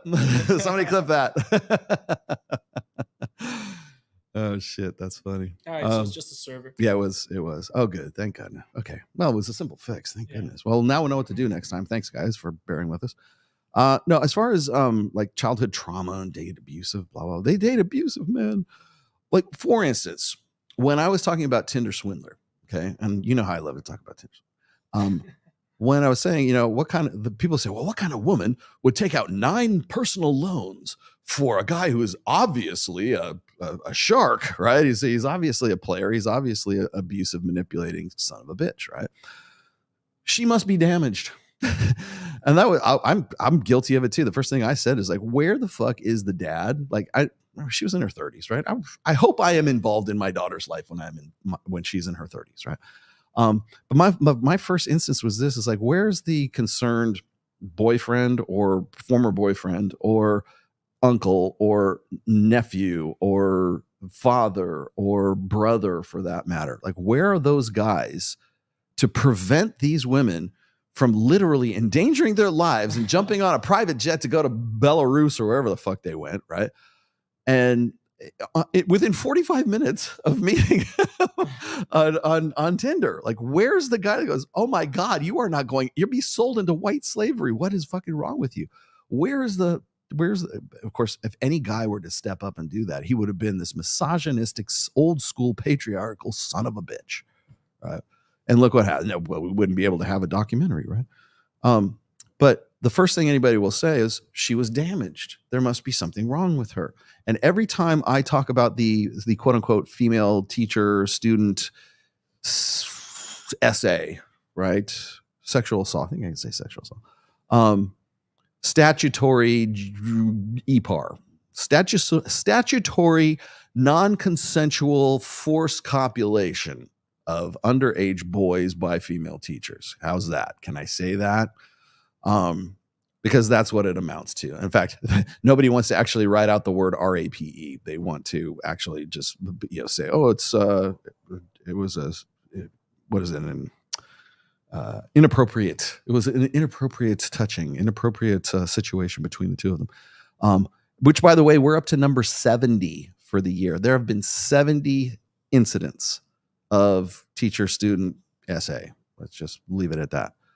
And every time I see these now, I'm beyond, like, you guys already know, like, right around the 4-month mark, the 5-month mark, I did this back in June. I did an episode on the teacher student thing.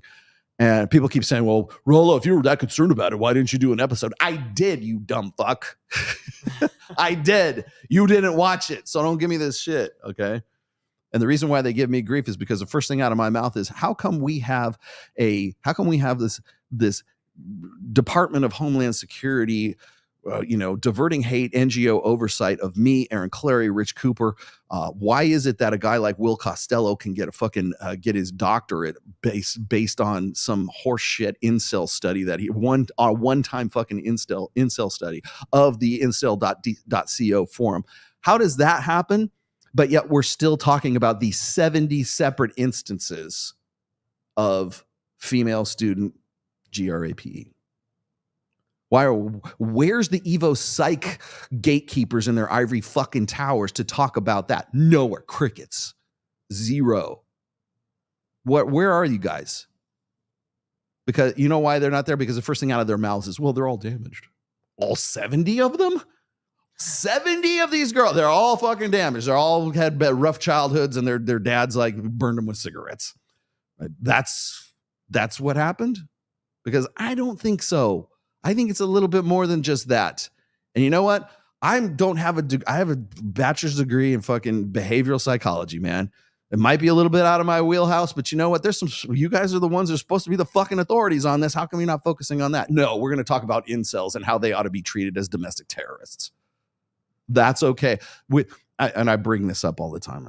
I'm like, look, certainly within the last 6 or 7 months, maybe the last 8 months, there have been more incidences of teacher-student impropriety, sexual assault, let's just say, over the last 6. There's been more instances of that than there have been of incel, quote unquote, attackers. Let's just say, I don't want to use the word. There have been more incidents than there have been for quote unquote incel, like killer incels. Maybe that's a better way to put it, than have been in the last 11 years, 12 years.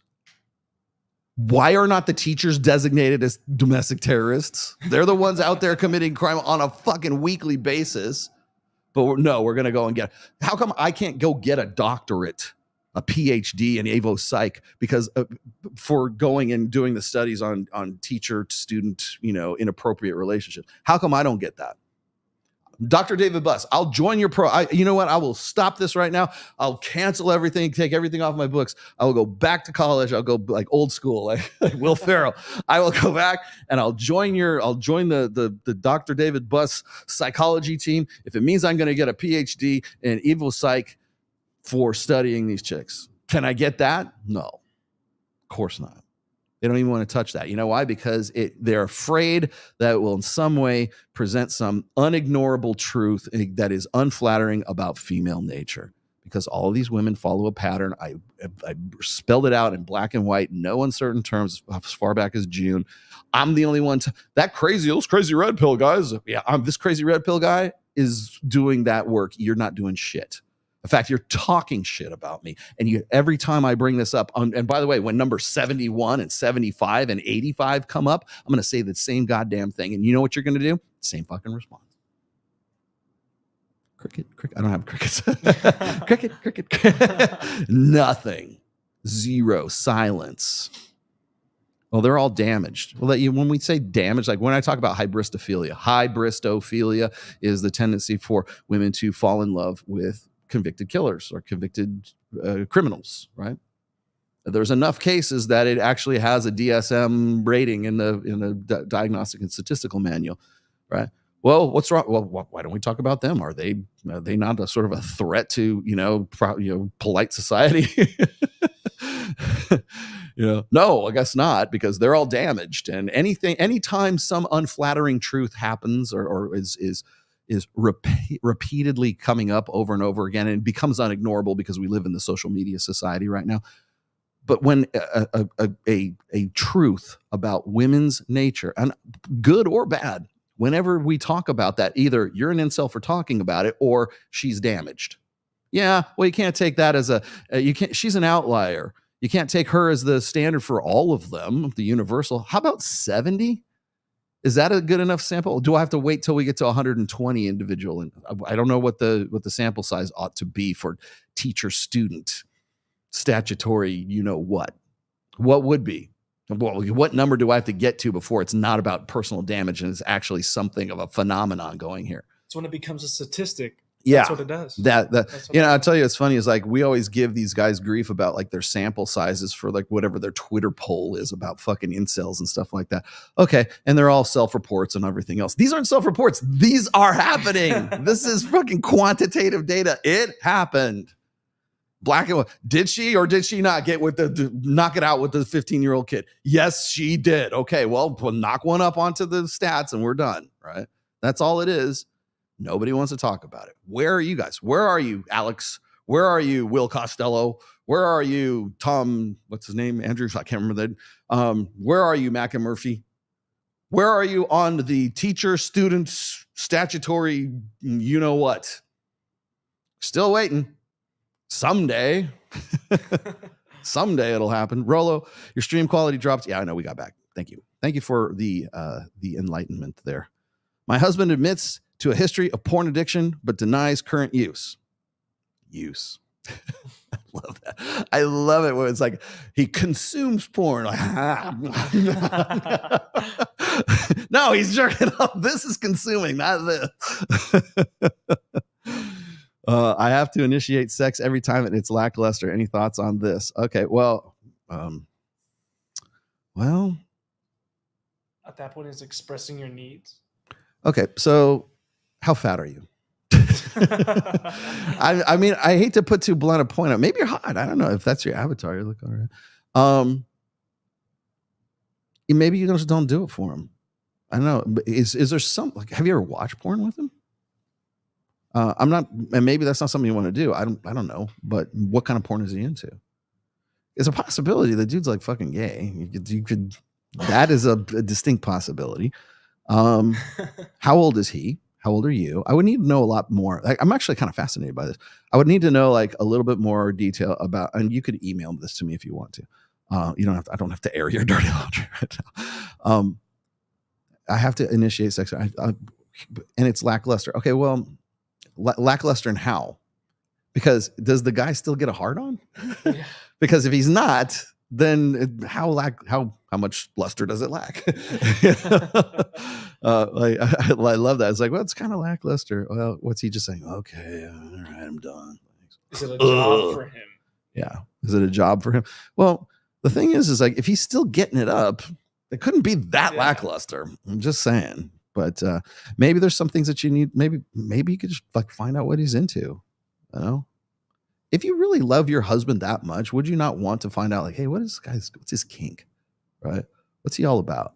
I'm easy, man. I'm so fucking easy. I'm so fucking vanilla. God, I'm so fucking easy. Like I don't think I've ever brought this up. I should bring this. I don't know if I want to bring this up. Like I rubbed shoulders literally with porn stars, with FHM models, with OnlyFans girl.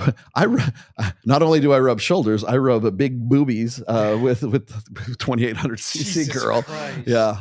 So would you like me to tell you that story again? No, I mean literally, and I'll tell you, it's after a while. My wife's like, you know, you're around a lot of girls all the time. I'm so glad you don't cheat. You know, I don't cheat on her. You know, why would I? And I'm like, yeah, I'm going, but you know, after like the second or third time when you see a chick with like 2800 cc tits, you're just like, I have a very specific like look to a girl now. Yeah. And it's not 2800 cc. I think, yeah, okay, so it's no secret. Mike Sartain likes them big. He loves tig bitties. Tig bitties. Yes. That's our job. That's our inside joke. If you ever hear me talk about like how Mike has a certain personality that he's attracted to, that's the personality, tig bitties. But like when I talk to like say Domo, for example, who I love very dearly, like a family member almost. Like her daughter is like my wife, and her daughter, like we want to be the godparents of the kid, right? We love the kid so much. So we're like very domestic. We're going out having pizza and get little toys for her, so, talking about childcare and stuff like that. Meanwhile, like she's got some, like that same night or the night before, she's got some dude naked in a dog kennel somewhere. What the? I mean, it's not a secret. It's on her fucking Instagram. And I really like, she's a smart girl, smart woman. She's very entrepreneurial, but she's entrepreneurial in the fact that she's a financial dominatrix. That's what she does. Right. And so she knows she and I have had some really great conversations about the psychology of like kinks and stuff. And because a lot of the shit, quite honestly, I don't understand. I don't understand a foot fetish. It's linked to your brain. It's like on the same part of where you learn. Supposedly, it's like you get it when you're a child because you get some towards of feelings towards even to your mother's feet and stuff like that. But you don't see it that way. It doesn't develop sexually until you're older. I mean, my wife's feet are nice, but I've never been like, oh God, I can't wait to get her out of those shoes. Never. I don't understand. But again, it's not up to me to understand. Like I know some guys get off on that. I know I think, is it Chinese people who get off on like little feet? Yeah. Like in their culture, they used to smash their feet when they were younger and buy lotus like the brothers like a girl with a big ass. Like I don't know, man. I understand that that's a thing. Like you guys dig that, but thigh gap is like the definition of a woman to me. But like I'm so fucking vanilla. It's like lingerie. That's probably about it. Like I don't need a trapeze, I don't need fucking whips and chains or anything. God, I can't believe I'm gonna say this. I remember going over to Sterling Cooper's place in Miami. That was back when he was roommates with Justin Waller. Now this was, I think it was just after or just before he gave up the business of being a male porn star, right? Okay. And in the middle of their living room, he's got this piece of furniture, and it's basically a fuck chair. What it is, it's like it looks like a sawhorse kind of thing, and it's got little places where you can link up, like I don't know, soft like cuffs or some shit like that. Yeah. I quite honest, I'd never seen something like that in my life. I'm like, what the fuck is this? How do you sit on this? He goes, you don't. You fuck on this. Like, we're just throwing jackets over it. I was like, is it sanitized? Yeah, but I mean, it was meant to just be like a conversation piece and thing. But yeah, oh, God. I took a picture of it. I go, do you know what this piece of furniture is for? I don't know. Like, thank God. Yeah. Super chat. Whoa. Should women please be? Should women? Oh, it's Giuseppe De Fraia. Giuseppe. Should the women be forced to submit to their husband? It's like Mario Brothers. If they don't want to, because women say, "I don't want to be forced to submit to the want," and they want a genuine, burning desire for that man. A complicated situation. Thank you for explaining that to us, Giuseppe. We've been pretty much discussing that the entire show. Should they be forced? No, obviously not. I don't think so. I think what gets me is this, and I'll answer your question here in no uncertain terms, because I brought this up with Gia McCool not too long ago, because she, every now and then she'll throw stuff out there where they start getting on the topic of duty sex. I think duty sex as a sort of a Christian culture, churchy sort of aphorism, like, oh, you're supposed to give it up to your man whenever he wants it. Like women they fucking chomp at the bit at that, because that sounds a lot like, you know what, right? And but it's your duty. The Lord said you're supposed to suck my cock when I feel like it, right? Like, and is that not what Jordan Peterson is sort of advocating for in that video, right? Well, get in the mood. Fuck you. like here's the thing is like, if so, for instance, if Jordan Peterson, if I said, Jordan, my wife is like 200 pounds overweight and I just can't fucking get it up for it. Fuck you. Get in there and get your job done. I gotta be like, get the fuck out of here. I'm not fucking her. That's disgusting, right? Like, it'd be the same thing. Like if the woman's not into it, You're not going to make her want it. And that's really what I kind of like the gist of what I wanted to get into today is that's really the basis of desire, the true nature of desire, the philosophical. I hate to go philosophical on you, but that's the philosophical nature of desire. I can pay a prostitute to pretend and give me a really good performance that she's really into having sex with me and doing all these great things that I've seen in porn movies that my wife won't do, or this guy, or your girlfriend, whatever it is, they won't do. And you can pay them off, and they can be very convincing. In fact, that's really, people say, well, you're paying her to go away. No, you're paying her for a performance. You're paying her for a convincing performance that she wants. She has a desire to fuck you. The top OnlyFans girls, are the ones that seem like they care. Are the ones that seem like they naturally, organically care about. They have a desire to know, how was your day, honey? Right? What do you want me to do? Do you want me to take my clothes off? Do you want me to diddle myself? What is it? Or the best strippers, the best prostitutes that usually already know what that guy wants, right? They don't even have to ask. Or maybe they've had sex with them before and then they come back to it, right? But you're paying for performance. You're paying. It's like paying a very good actor to act in your movie, right? So I don't see it as like paying her to go away, although people are going to fight me on this. I think it's paying for a performance that's convincing, because if it's not convincing, you don't go back. If you paid a hooker to fuck you and she fucks you just like your wife does, like, all right, are you done yet? I got laundry to fold. We got to go pick up the kids at 6. Are you finished? Like, if the prostitute was doing that, would you go back to that prostitute and say, oh yeah, here, take another $300, $800, whatever it is? No, you wouldn't. Because you're paying for that. You're paying for that experience. You're paying for a convincing performance. So yeah. So again, but you can't make her want to do that. You can force people to comply. It's obligation, right? You can make people do anything at the point of a gun. They're obligated to, because if I don't, I get shot, right? You can't make them want to do it. And that's really the basis of organic, natural, genuine desire, not burning desire, right?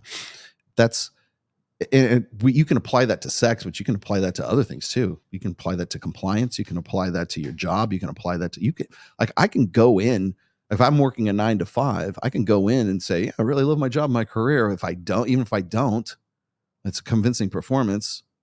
I hate this job. Okay, well, what are you going to do about it? I don't know. Find something, get a side gig on the weekends. But you can't make me want to do it. You can't make me think that it's a good thing. If I'm not into it, I'm not into it. And I think that's kind of like where women are right now, especially when we're trying to figure out how to do marriage. Because marriage entails sex, ladies. Fuck your husband. You want to know what's the secret to your long 28 plus year? Well, I've been with her 29. What's the secret? Fucking. I even brought that up. Somebody asked me that. I said, fucking. What's the secret to it? Fucking. Having sex, like enjoying it. And we still enjoy having sex with each other. We're like, I can't wait to be done with this fucking show so I can go down and nail my wife. You guys are keeping me from fucking my wife right now. God damn it. What's wrong with you guys? These are prime fucking hours. Yeah. Goddamn right. Yeah. You guys are preventing me from having sex with my beautiful wife. We just got a new fucking hot tub too. God damn it. What's wrong with you people? Yes. Yeah. And by the way, I have posted pictures of me and my wife on Instagram. I think there's one still up right now and permanently, but occasionally I'll throw them out there. I took her to Babes in Toyland back in August, and people keep telling me how gorgeous she is. So thank you. And they're right. Oh, he's got wife goggles. Yeah, I do. And I think you probably will understand why. Thank you for your super sticker. Your 99 cents, man. Remember, $100 or 99 cents will get you the bonus. Here you go, another one. All right. You went to all the trouble to restack that as a red tweet, so I'm gonna give it to you. Red pill ruined Bram Stoker's. By the way, Bram Stoker's Dracula and werewolf scene reminded me of A Billion Wicked Thoughts. You know what's funny is like there hasn't been a decent like a real fucking vampire movie in a long time. Like a real one. A really good one was like Van Helsing. Like I'm gonna you're gonna get your throat ripped out, kind of thing. Although I shouldn't say that. No, have you seen Dracula Untold? That's what, 92? think. And it has the guy, who's the dude? He's a Hispanic actor, and I think he's been in some Star Wars stuff before too. I'm not really sure. Dracula Untold. Okay, that borderline is pretty good, right? Dracula 2000. Bram Stoker. Bram Stoker was almost like too like fey. There's some good stuff about Bram Stoker stuff, but yeah, you're kind of right. Luke Evans is Count Dracula. Yeah, is that the dude? Yeah, Yeah, well, he's Hispanic. It's the one from 2014, right? I think so. Oh, okay. It's Dracula Untold. Yes. And it's great because it kind of follows like the history of like. Oh, it has Charles Dance in there too. Yeah. It's from Game of Thrones. Yeah. Good one. I like it. I'm glad you're bringing this up on the this is the Halloween edition of the Rational Male today. I should have wore. Oh man. I usually, what I usually do is I bring my aliens face hugger with me on my Halloween shows. I didn't bring one. Maybe I'll do a special edition for you on Thursday. And then Twilight ruined everything. Oh, it's so fucking stupid. Oh, Why would you ruin such a good like concept as Dracula or as vampires? And werewolves. Has there ever been a really good vampire movie? I mean, really? Maybe Nosferatu. Way back in the day. Yeah. I mean, it probably scared the shit out of people back then, right? I'm trying to think like what was it? You ever see the movie Life Force in the 80s? It was almost like sci-fi vampires. No, I haven't. It was all right. I wasn't expecting. You don't even know it's vampires until towards the end of the show. Yeah. God, I'm trying to think of somebody throw in you can put it in a super chat or not. Give me a decent vampire movie that's not cucked. For me, it's Van Helsing. Van Helsing, but that's a vampire hunter though. Yeah, but still, like you see vampires, you see werewolves, and it's fucking sick. King, how I became an individualist, and is it better be more individualist rather than communitarian? How so? Well, most people are a little bit of both. If you go to country, would you like me to give you the difference? If you go to certain countries, such as like say China, for example, that is very much a collectivist society because there are so many goddamn people in that country that you can't help but you can't organize a society without it being more communitarian and more communist, right? You can't manage a population of that size without it being more collectivist. And that's really the difference, a collectivist society. And so what happens is the religions, the social mores, just the culture itself tends to reinforce collectivism and to sort of downplay individualism because there's so many people, right? Whereas in Western societies, such as the United States, for example, or like Western culture, tends to be more individualist. We're maverick individualists, right? That's not to say that we don't have a collectivist sort of bent to us. Most are a little bit of both, right? But they tend to be greater in one area and lesser in another. For instance, I'm much more of an individualist than I am as a sort of communitarianist, but I also do a program called Reignite, and I try to help guys on a sort of global collectivist basis. So as an individualist, I can apply myself to collectivist goals. I mean, technically speaking, or vice versa. So usually it just sort of depends on like what is the sort of the predominant, I guess, ideology that you hold, above anything else. There's a French show on Netflix called Las Vampiras. It was actually pretty good. Las Vampiras. Okay, I'm gonna go look that one up for sure. The Strain. Yeah, The Strain. There was the newer movie, Abigail. It's like about a vampire. That was not too bad. It's all right. The problem I have with like if we're gonna do a vampire movie, stick to fucking the vampire and don't make it about social initiatives. Don't make it, it's a female vampire, so she's got to be wrong. She's got to be 10 times the vampire of the male vampire. Can we just be a fucking vampire? You're already a vampire. You're super strong. You have to be at least as crazy as the male vampire. Dusk Till Dawn. Banger. Okay, but Selma Hayek. Yeah. Even though it's more like that's more it's more pop culture-y. I told this girl whom I was banging for a few months that I had a girlfriend the whole time. She got really upset, even though she was the one breaking it off. Oh well. Do what you got to do, King. Let's see. Oh, okay. So band practice is going to be on Tuesday. I still have, you want to know why Mike Sartain hasn't interrupted us yet? Why? Because he's on a flight from Mexico back here right now. Yes, that's why. Although I'd half expect him to hit me up. He has been in Puerto Vallarta being the MC for Swimsuit USA Finals. Ooh. So, yeah, which I got invited to, but I couldn't because I'm moving. Yes, cool. I want to move instead of see titties. Yeah. So getting back to it, I have a seminal post. Oh boy, this is too good. Look, you wrote duty sex, so you go to the front of the class. Duty sex is JP Hail Mary, Jordan Peterson's Hail Mary to get average frustrated chumps to get married and solve women's problems. GladNet is better. Thank you for your well wishes. Yeah, well, you got to remember that Jordan Peterson doesn't fuck. Okay. And when I was bringing up Shapiro, actually, let me see if I can bring Shapiro back in. And oh my God, I said Ben Shapiro's name, therefore I must be part of the tribe, right? Somebody gave me grief about that. By the way, I saw Ben Shapiro going at it on Jubilee. Ben, don't go on Jubilee.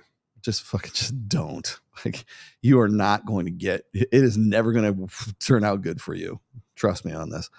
But he goes on Jubilee and he's got all these like students and what I forget one of them was kind of wanted to debate Andrew Wilson. That's who it was. He wanted to debate Andrew Wilson. I can't remember. Anyway, so what they do is they got a chance to like get 7 minutes with Ben Shapiro, and he has to debate them on anything, right?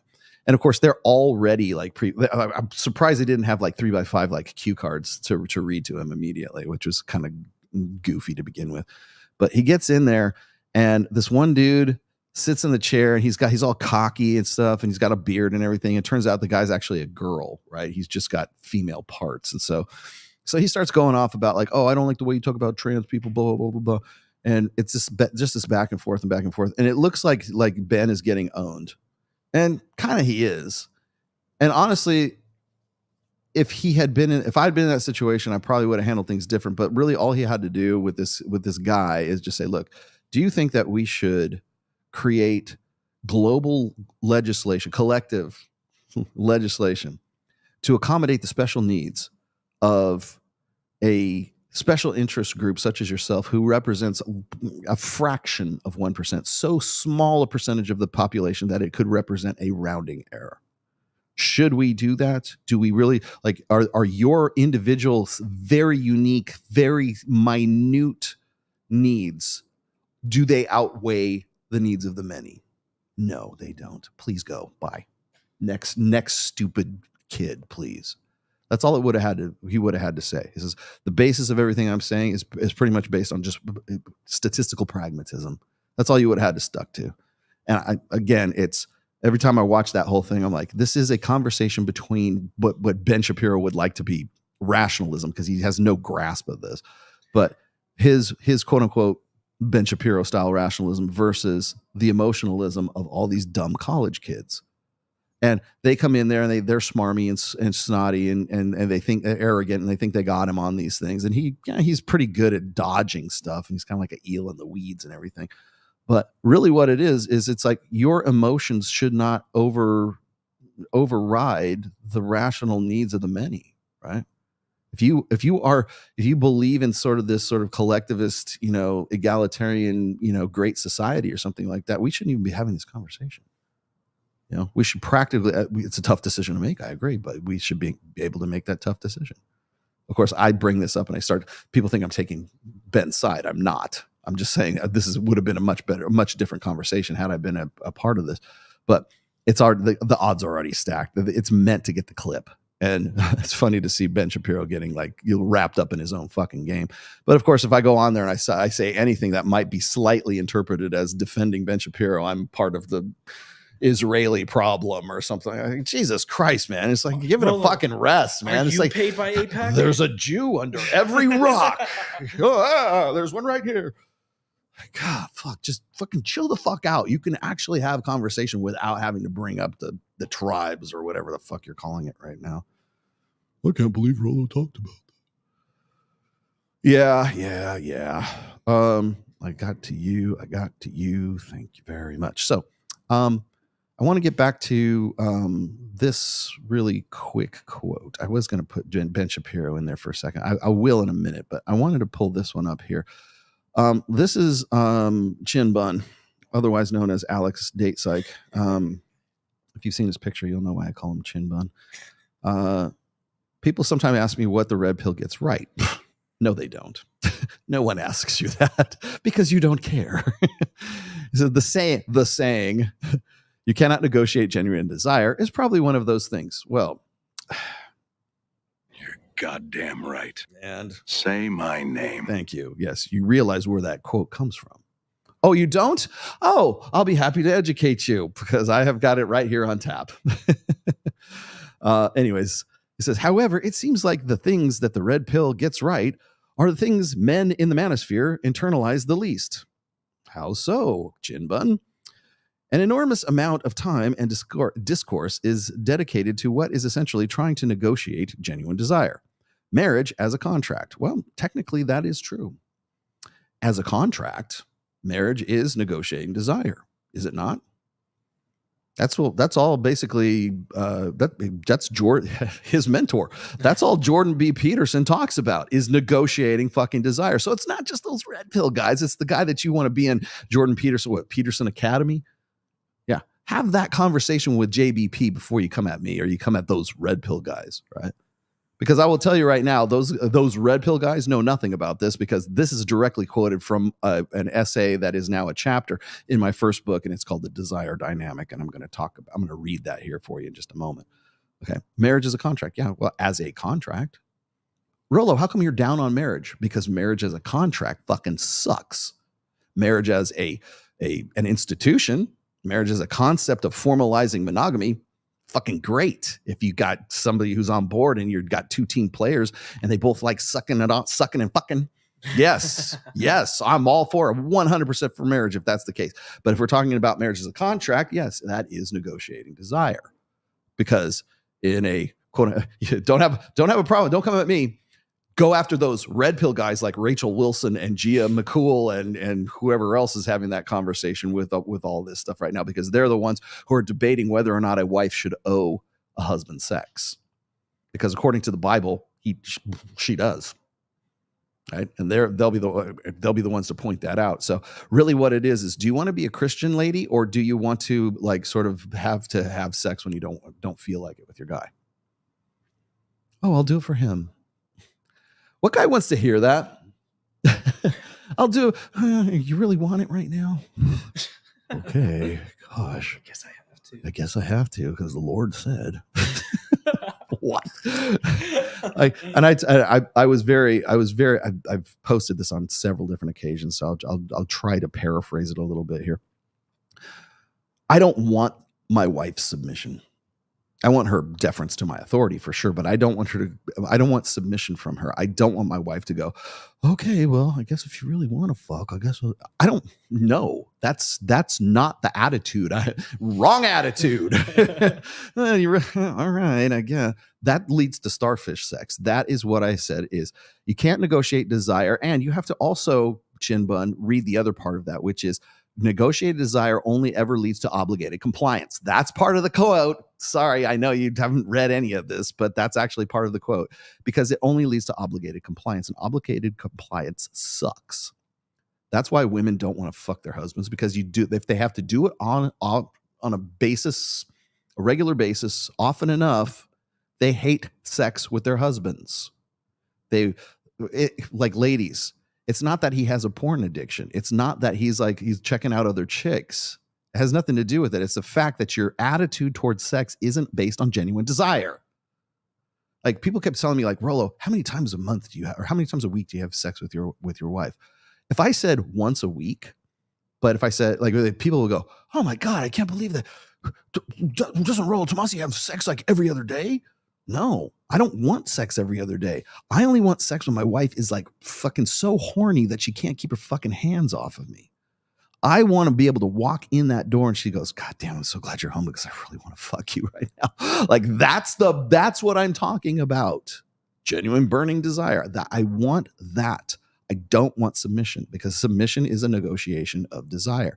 I want you to want to fuck me. I want you to want to submit or to defer to my authority.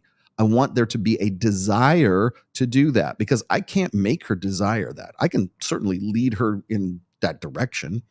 I can say, look, I'm going to keep up my end of the bargain here and make a shit ton of money. And I'm going to keep my burden of performance up to such an insane level that I can compete with the best of the best of the best.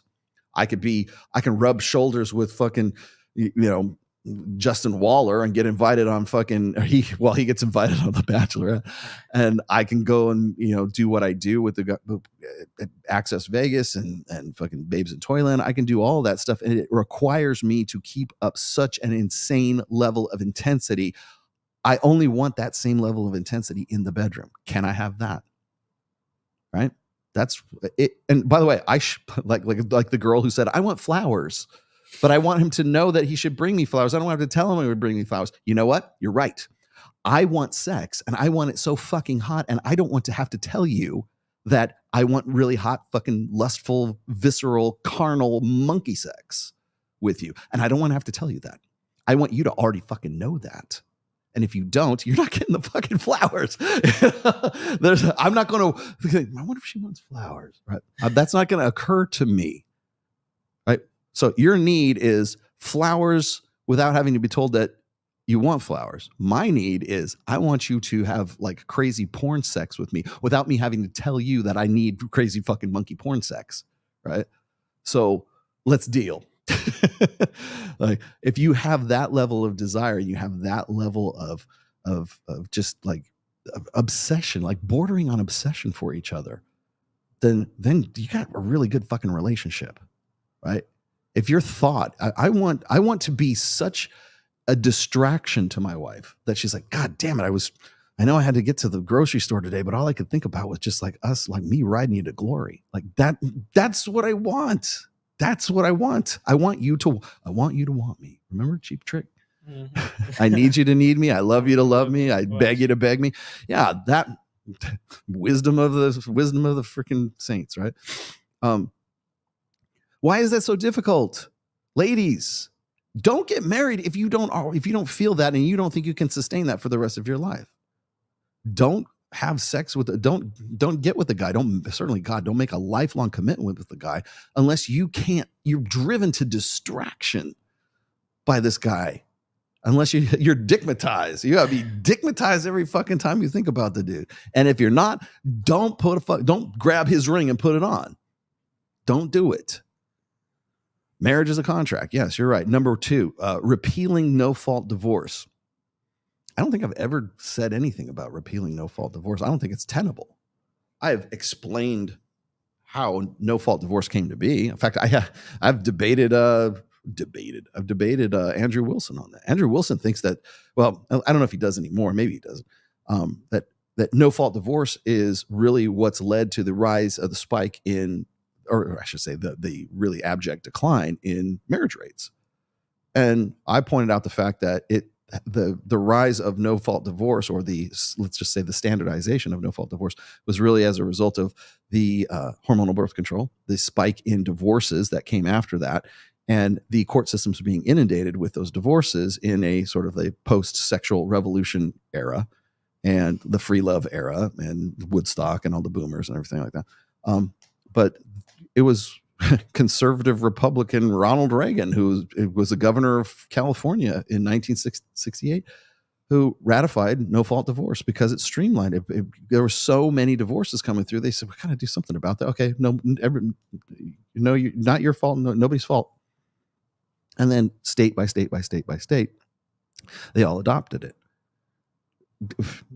Did that have something to do with the decline in marriage? Probably, but what initiated it, what sparked it, was really the rise in hormonal birth control, the empowerment of women, militant feminism. There's a lot of other factors as well, but primarily it had to do with the fact that you could have sex and not really worry about pregnancy anymore. Well, why am I with this husband, this fucking worthless husband of mine? I'm going to divorce him and fuck all the guys I really wanted to fuck, and I don't have to worry about getting pregnant. Rock and roll, man. Love the one you're with. Yeah. So I don't think I've ever had, I've never said we should repeal no fault divorce because I don't think it would do anything. In fact, I've literally said the opposite with James Sexton. I don't think we should because I don't think it's going to do anything. It's the same thing as like repeal the 19th. Okay, then what? What's your plan after the revolution there, revolutionary guy? Pearl Davis. We all need to, we should repeal the 19th. She heard some like MRA or some fucking MGTOW say, we should repeal the 19th. I'm going to parrot it back. Right? But I'm going to make a t-shirt. It's untenable. It's stupid. We should repeal the 19th. Like, yeah, you know who's going to fight you on that? Not women, men. Men are going to be the ones that fight you on that. Women owe you sex in a marriage. I've just explained the opposite for this entire show. I don't think women should owe men sex. Neither do I think that men owe women a better life. We've talked about that God knows how many times. Said it like anytime I talk about this kind of stuff and I bring up chin bun as a topic here, it's usually as a result of him just simply being ignorant of, and I didn't say stupid, but just being ignorant of, because he's not a stupid guy. He's smart, but he's just ignorant of what he's talking about, and he has confidence in that ignorance. So when I talk about like women owing you sex in marriage, don't come to me. It's not the red pill guys that are discussing that. It's those Christian women. That's Gia McCool's territory, and that's Rachel Wilson's territory. That's not mine. I mean, maybe Andrew Wilson has talked about that. You owe your husband a blowjob. I don't want to like how awesome would it like? Do you think there's got to be a qualifiable difference between a woman who goes, I really want to fucking suck your cock, or the woman who goes, all right, well, the Bible says I better get down on my knees here. Which one do you want? Kyle, which one do you want? Do you want the biblical blowjob or do you want the I want the desire. Yes. Yeah. I'll tell you right now which one I want. I want the one that comes with the real desire and it's like so much that she's just worshiping my dick, right? That's maybe that's biblical. I don't know. Worship thy husband's cock. Ew, I can't believe he said that. You're so weird. You must be an incel. Women have unreasonable standards that they need to lower. Well, they do. Do they need to lower it? I think they have unreasonable standards for sure. Do I think they need to lower those standards? I don't think they will. Women would rather like, I guess I'm going to be alone for the rest of my life. They would rather like yell that from the top of their lungs on whatever podcast than actually have to like face the fact that like, you know what, they're going to have to settle. Now, does that mean you're negotiating desire in that situation? I don't want a woman who wants, I wouldn't want to get with a woman who sees me as settling. Again, this is something that is almost like completely contradictory to anything that the red pill's ever said. Like the red pill doesn't exist so that you'll hate women. It exists so you won't hate women for what they can never be to you. What can they never be to you? Well, owing sex is like, well, I don't want that. I don't want submission. I don't want that shit. I want genuine natural desire. You want to know what's your secret of a healthy relationship? Polarity, first of all, keeping your own identity, and natural, organic desire to be with each other and to want to fuck. You want to know why I've been together with my wife for 29 years? Is because of that. Because we have a genuine desire to be with each other, and it comes out in all of our like I can't even help it. Right? I was on what podcast? I think it was Fresh and Fit or something. I was on with, it might have been Valuetainment. I was on with Sterling Cooper, who, by the way, knows my wife. I know he's a porn star. Knows my wife. Justin Waller knows my wife. They're family friends. Okay. We've vacationed in Lake Tahoe together, separately. But I didn't even realize this one time. I was on, I think it was on either Adam Sosnick's show or Fresh and Fit, and Sterling said something like, he says, you guys should see Mr. and Mrs. Tomasi when they're like, doing their thing. Like when they're alone together, or they're just like, socializing and stuff like that. Shit. Like my wife just looks at me. I don't even realize she's doing it. She's like, her focus is on me. Like when we were at Babes in Toyland, and I'm looking at like 90% of the pictures, she's just looking at me like she can't believe what she's with, right? She can't believe she's where she's at. There's this sort of, like I always say this is an alpha tell when the guy's sort of looking out at the camera and she's like looking at him. You'll see this in like pictures of John F. Kennedy and Jackie Onassis, like Jacqueline Kennedy. She's always looking at him like, I can't believe, she's mooning at him, right? And is my wife mooning at him? I don't know about that, but like she's certainly like looking at me constantly. And especially when we're in like social situations, I don't even see it because I'm looking at the camera. I'm trying to deal with other people, and she's the one that's looking at me constantly, right? And so Sterling brings this up, and he goes, "She really has a genuine like want to be with Rollo," and it reflects. It reflexively comes out in behaviors such as like just keeping her eyes on me all the time, right? I don't say, "You better keep your eyes on me." I don't do that. but that's just the way it works out, right? So I'm not I think that if you've got that genuine desire, if you've got that genuine like connection with that woman, that's why I'm really like, people keep asking me like, Rollo, you need to do an episode, or you need to do an essay on the benefits of marriage.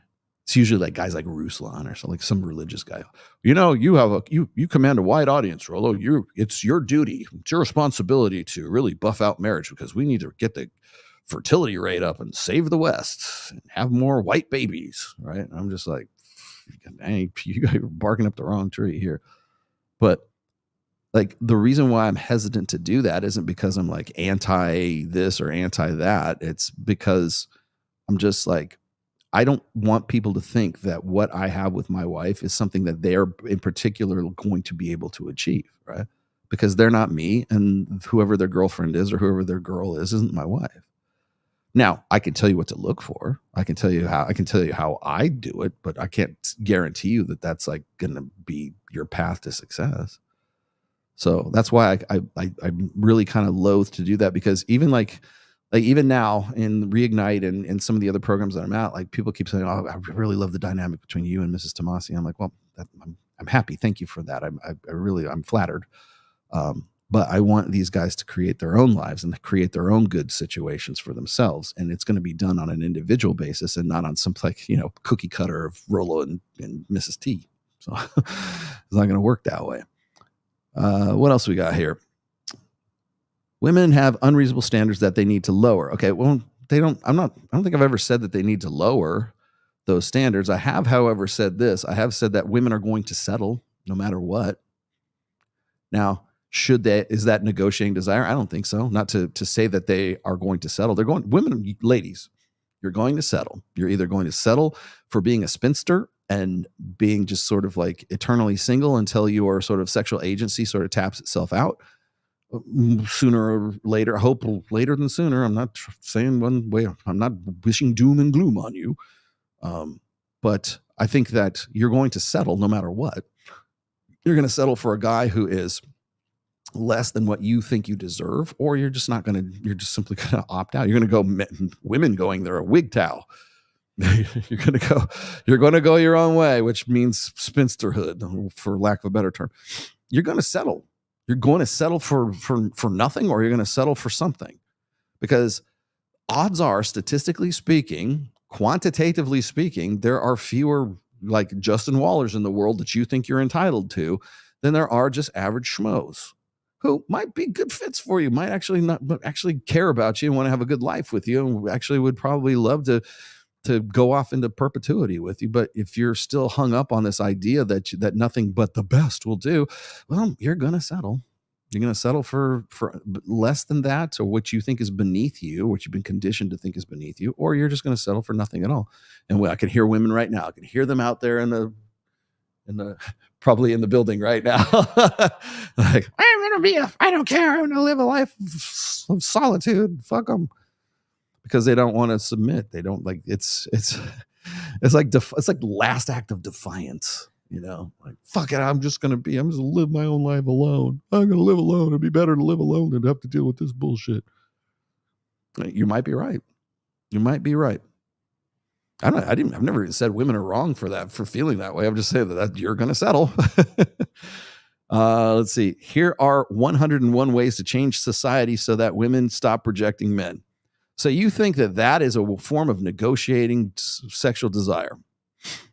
and not just based on the idea that society needs to change in some sort of way. Everything's about the sex, isn't it? Well, maybe you're right. I can see how you would construe it that way, but I don't think that that's about negotiating genuine desire.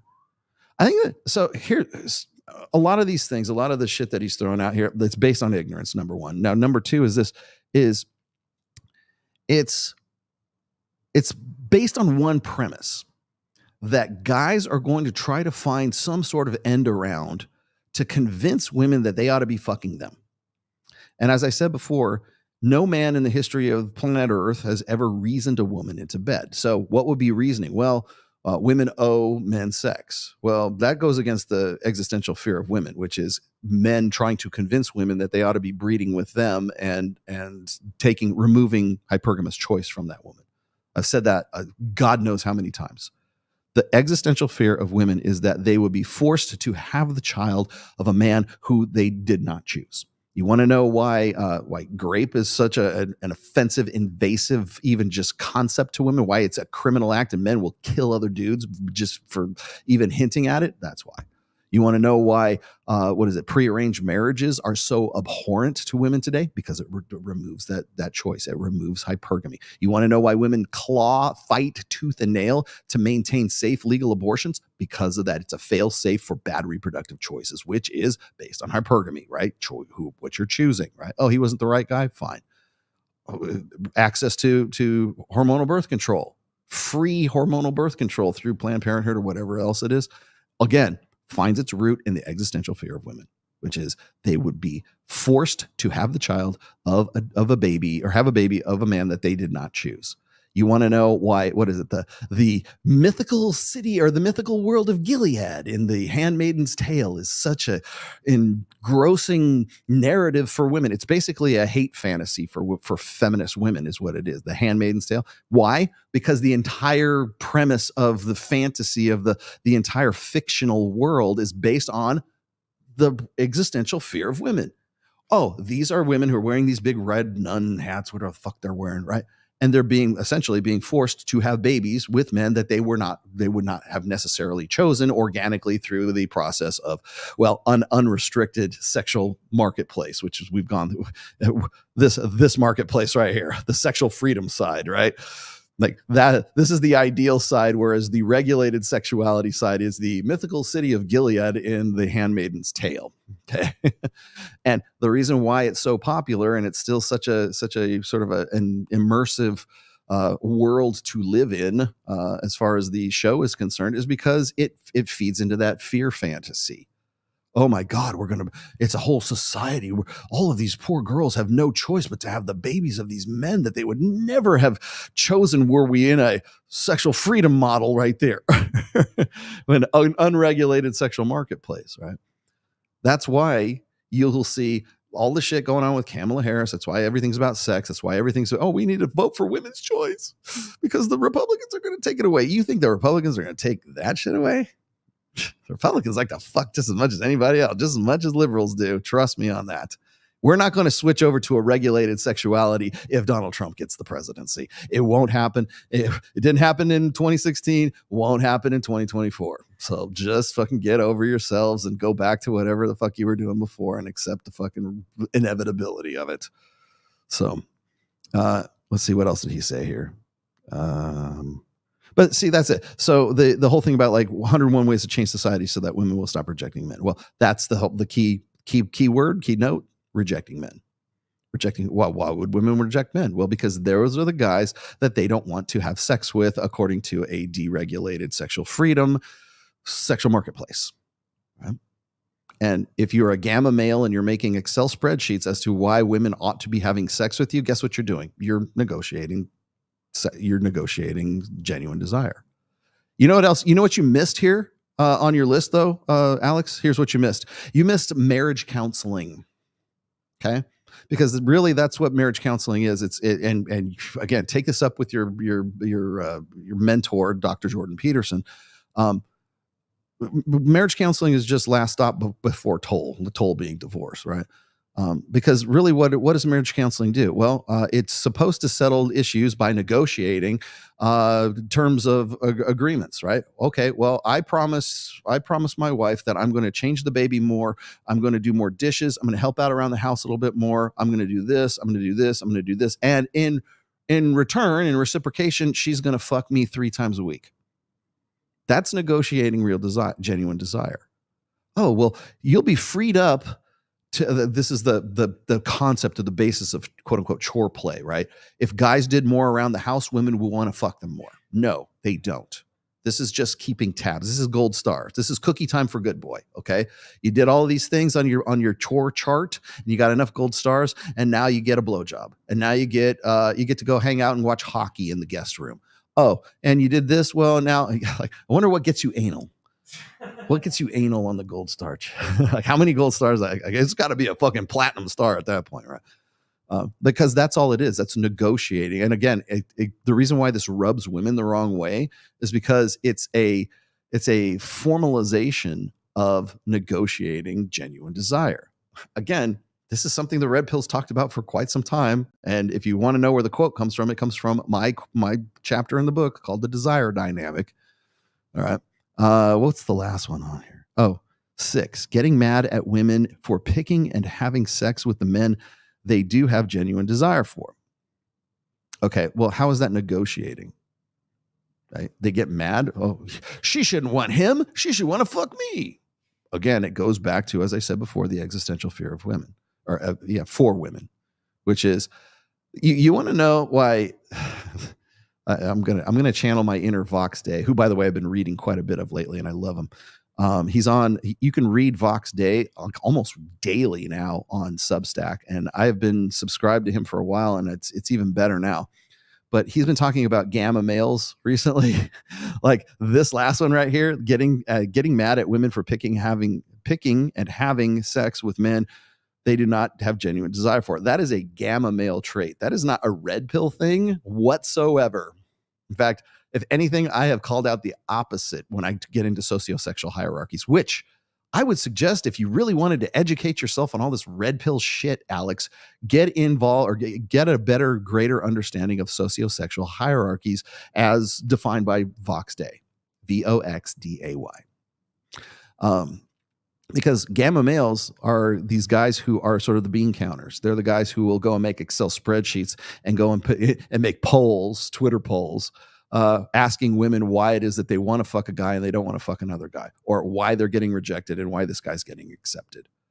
These are the guys, like I've said this before, that I'm just quoting Vox Day. It says that when women are asked about guys who are quote unquote gamma males, they express this uncontrollable, subconscious urge to punch these guys in the face. Why?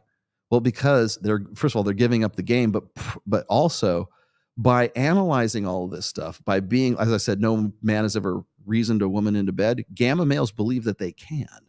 They believe that they can rationalize and reason a woman into bed by saying they shouldn't be fucking Chad.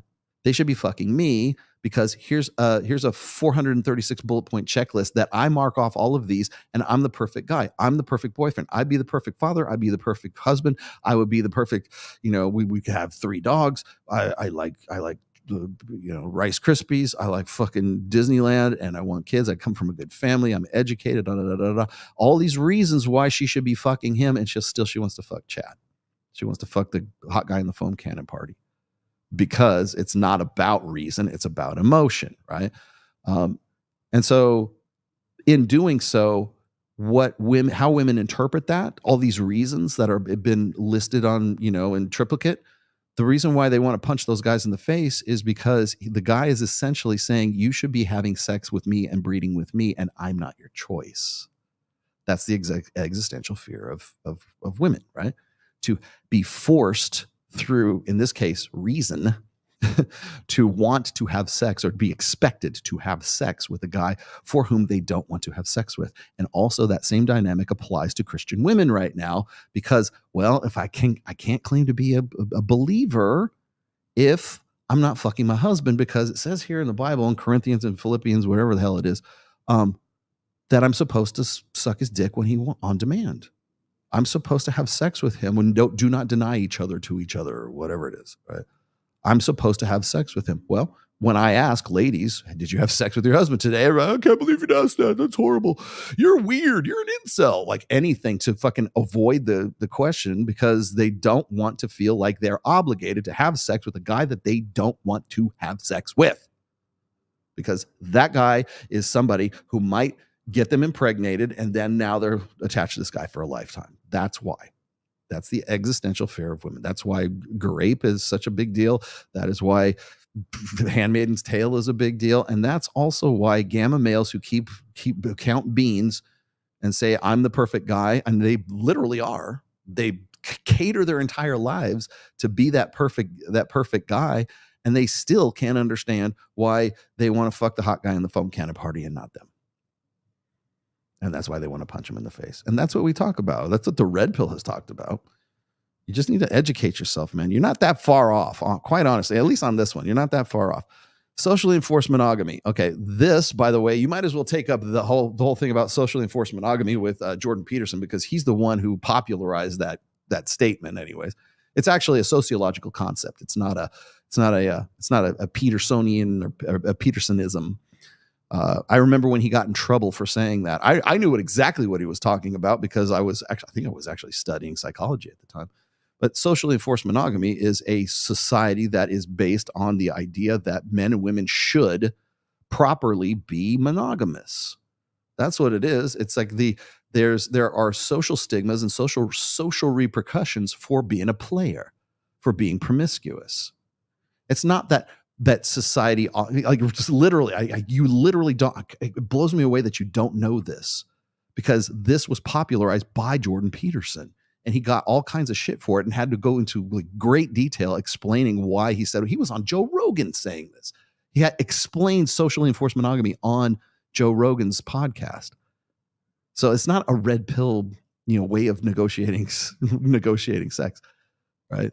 That's funny you should say that, because that's exactly what I was saying. This is not about negotiating sex at the time. I was actually, for the one brief moment, I was actually backing up Jordan Peterson.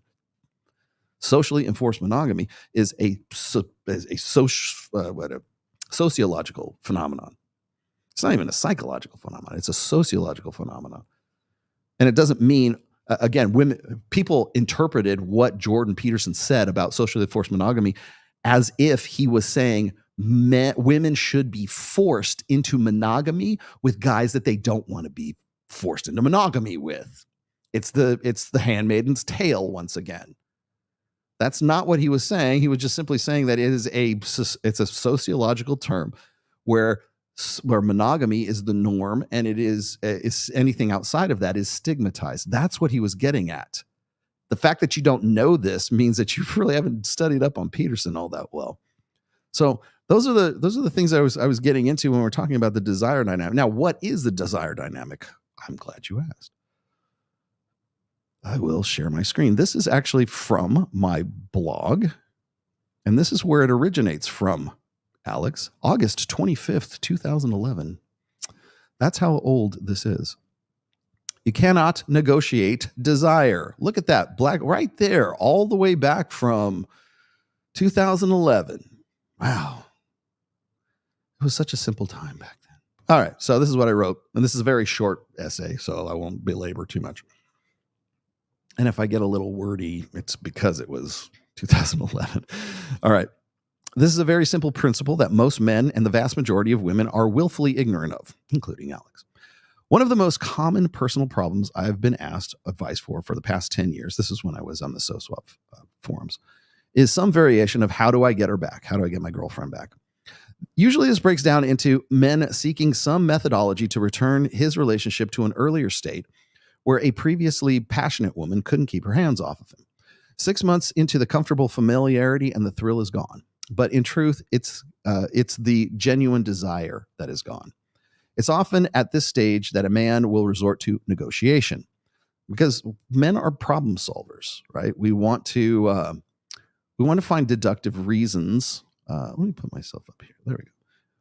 You don't need to see all that. We want to see deductive reasons, like simple reasons to complex problems, right? Men tend to, we're problem solvers, but we're deductive problem solvers. So let's put that. That looks better. Okay.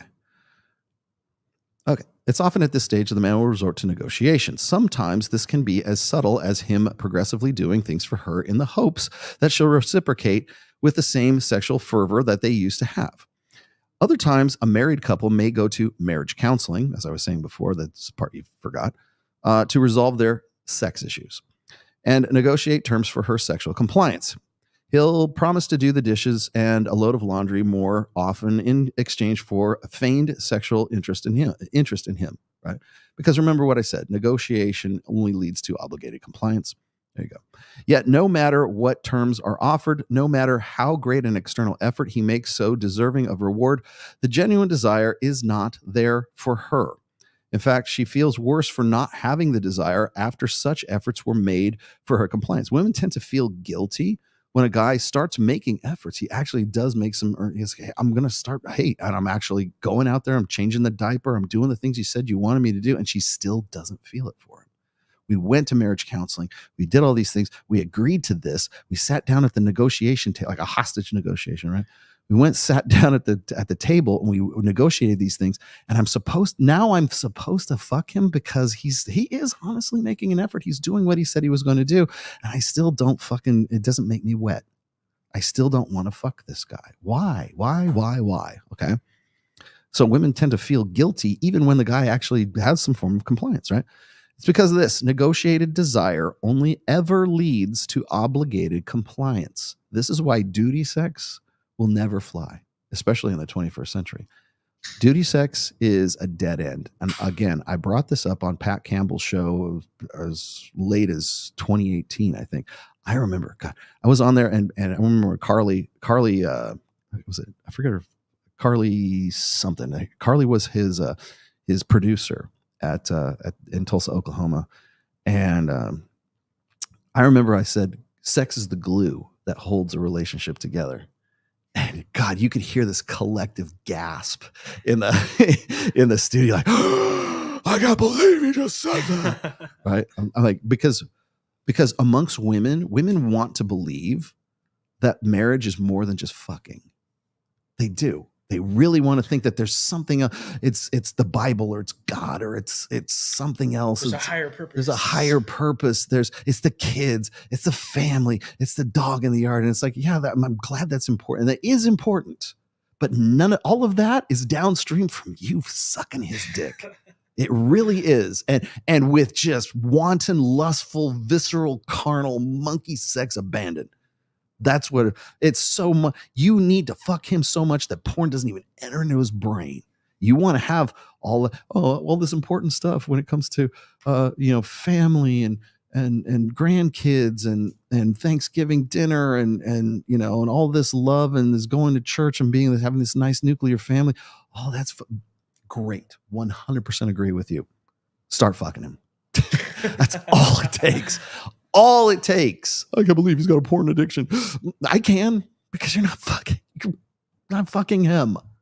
You're not fucking him with the same intensity he has to bring every day to his burden of performance. And if he's the guy that you say, I could never do any better than this guy. He's so fucking awesome. Why are you not fucking him like you could never do any better than him and he's so fucking awesome? Why? I don't know. I just don't feel it. He doesn't look like Aquaman. Okay.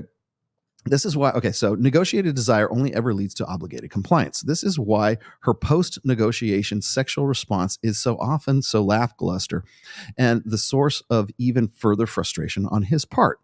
She may be more sexually available to him, but the half-hearted experience is never the same as when they first met and there was no negotiation, just spontaneous desire for each other. When guys hit me up and they're like, Rolo, I lost the frame. I've lost my frame with the girl. I don't know how to get it back. How do I get the frame back? Right? How do I get the desire? Really what they're asking me is, how do I get her to desire me? How do I get her to want to fuck me again? I get guys who are still married. They've been in marriages longer than mine, right? And they are in sexless marriages and have been so for, that's one of the reasons I started Reignite, right? They've been in these relationships for a long time and they don't want to divorce their wife. They're still very much in love with their wives. They love them. They just want to turn the sex spigot back on. And so what do you say? Get back in the gym, start doing this. I have a whole 4-chapter say it's a reconstruction project. It's actually called The Reconstruction. There's 4 chapters in my 3rd book. It's called Positive Masculinity. And I specifically wrote it for guys who are in that situation. Rolo, I don't want to break up with my wife. I don't want to divorce her. It's not even so much financial as they're really still in love with her. They wouldn't divorce her if it weren't for the fact that they weren't getting sex, period. And I go, I don't feel sexy. I'm fat. He's fat. This is that. Like a guy's getting shape, like at what point is it going to change? Like, how do you go about making that change? How do you instigate real, genuine desire once more? Sometimes it's too far gone and sometimes it's not. Sometimes you might be able to get yourself back into shape and you might be able to but again, it requires such a level of dedication and such an intensity to that burden of performance that most of the guys just simply don't have it. Like they're like, it would be easier for them to just divorce her and start from scratch. It would be easier for them to do that. And unfortunately, that's usually how it ends up. Right? You want to know why gray divorce is at least for guys. If guys initiate a divorce in a gray divorce, it's usually because they're in a sexless marriage and it's just simply untenable for them anymore. Or they're in a sexless marriage and the wife is just like, I can't deal with this guy anymore. I don't even want to be around him anymore. All he wants me to do is suck his dick, and I can't even fathom the thought. It just makes me hurl. I'm disgusted. Women are physical revulsion at the thought of fucking their husband. If that's where you're at, dude, you're done. Just get the fuck. It's time to leave. And I hate to put that fine a point on it, but you just need to get done. Like sometimes that's the only way out. Okay, so this is where her post-negotiation sexual response is why her response is so often lackluster. Okay, I got to that part. From the male perspective, and particularly that of an uninitiated beta male, negotiation of desire seems like a rational solution to the problem. Men tend to innately rely on deductive reasoning, otherwise known as if-then logic. The code is often something like this. I need sex, plus women have the sex I want, plus query the woman about their conditions for sex, plus meet those prerequisites for sex equals I get the sex that I want. Okay. This is the deductive sort of like follow-on logic. Okay. I need sex. I ask her what I need to do to get the sex. She tells me what those conditions are. I meet those conditions, and then she's supposed to reciprocate with sex. But it doesn't happen that way because this entire stream here, this entire thread is based on rationalism and not emotionalism. As I said, you cannot reason a woman into bed. So if you go and say, okay, I found out, I realize I need to get laid. She's not wanting to fuck me. 2, she's got the sex I want. 3, I ask her what I have to do to make her come around and want to fuck me. 4, I do all of those things. And then it comes down to, okay, I did what you told me. I did what the counselor said. I did what the marriage counselor said. I did what the Bible said. I did what my duty is. I did all this good stuff. Time to fuck. And she might, but she's just like, okay. Are you done yet? Starfish in it. I have laundry to fold.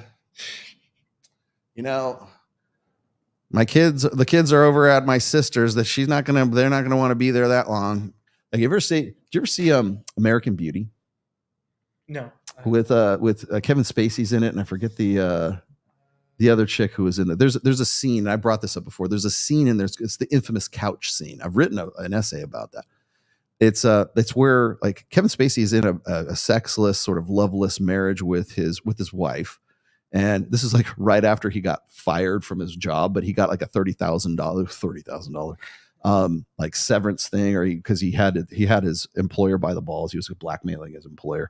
So he had this money. And so he was just at one point he decided that he wasn't going to be the guy who like jerks off in bed anymore, like, because that's what was going on at that point.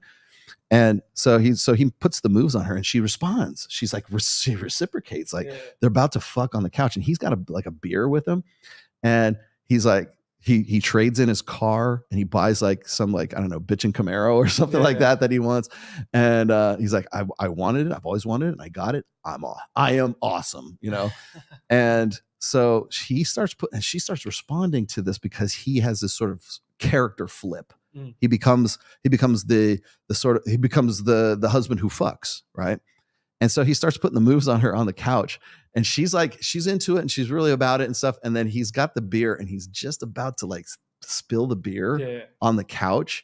And you can see like the beer's doing like this. And then her eyes are like, like that. And he's like, what? He goes, you're going to spill the beer on the couch. And he goes, it's a fucking couch. Never mind. I remember the movie now. Yeah. And what's funny is like the guy who wrote that is gay, and I don't know how he got this like so fucking perfect. But it's like I was watching that and I go, that's the difference between genuine desire and mitigated desire. If she's the one who's going, you're gonna get it on the couch, she's more concerned with the fucking couch than fucking you, right? Remember, women break rules for alphas and they make rules for betas. It's going to get on the couch is a fucking rule, and it's a shit test. And of course, it breaks the whole thing. Like everything that led up to that, and this is the magic that was just about to happen. He was going to ride his wife to glory for the first time in a long time. Ruined because of he almost spilled the beer on the couch. And it's like, I realize it's a movie, but like the truth behind it is like just the example of it was just so perfect.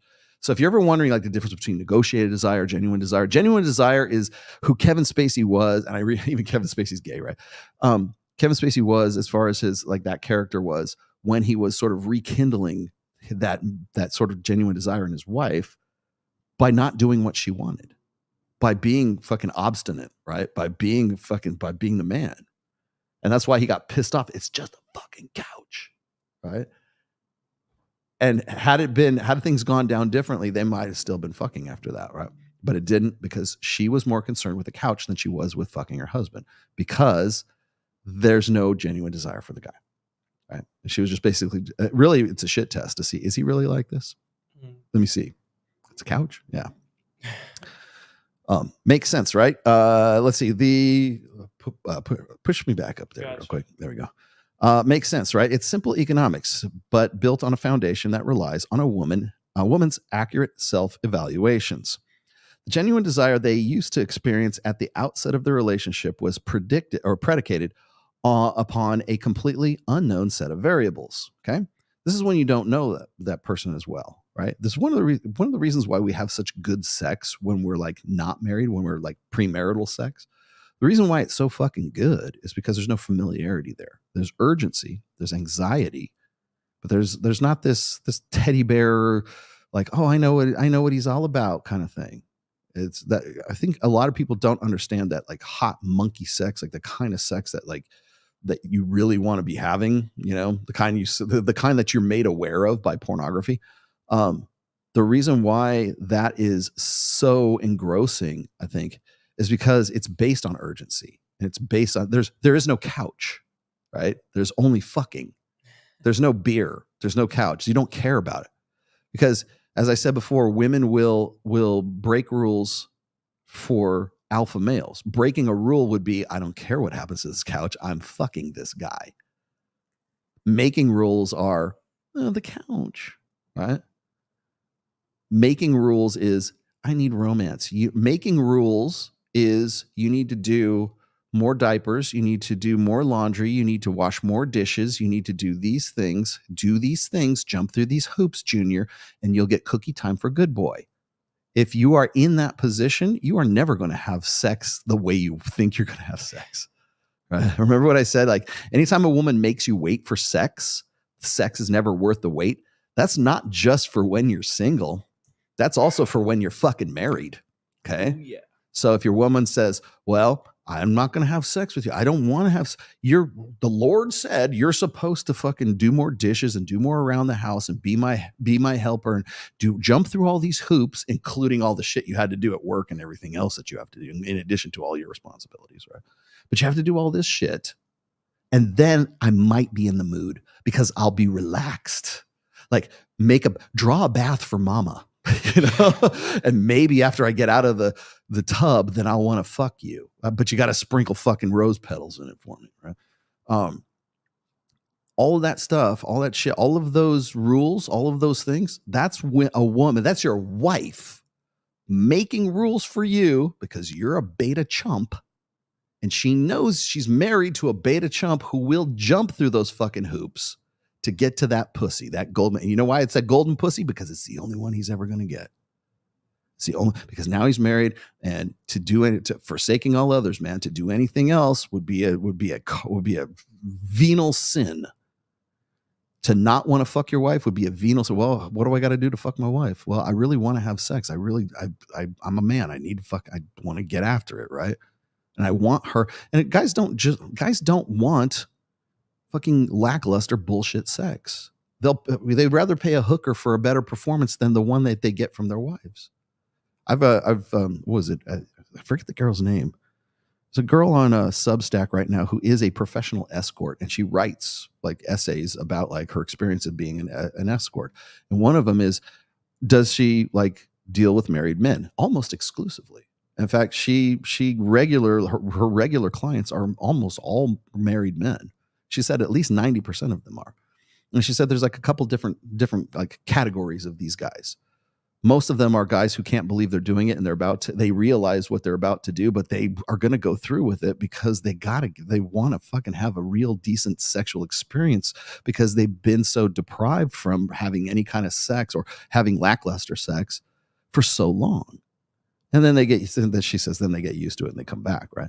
And then there's the guys who are so they've already made up their mind and they're just going to have sex no matter what, and then they're going to go back to their wives and they're never going to leave their wives, and they're never going to they're still very much in love with their wives, but they're just not getting the kind of sex that they want to, or if they're getting sex at all from their wives.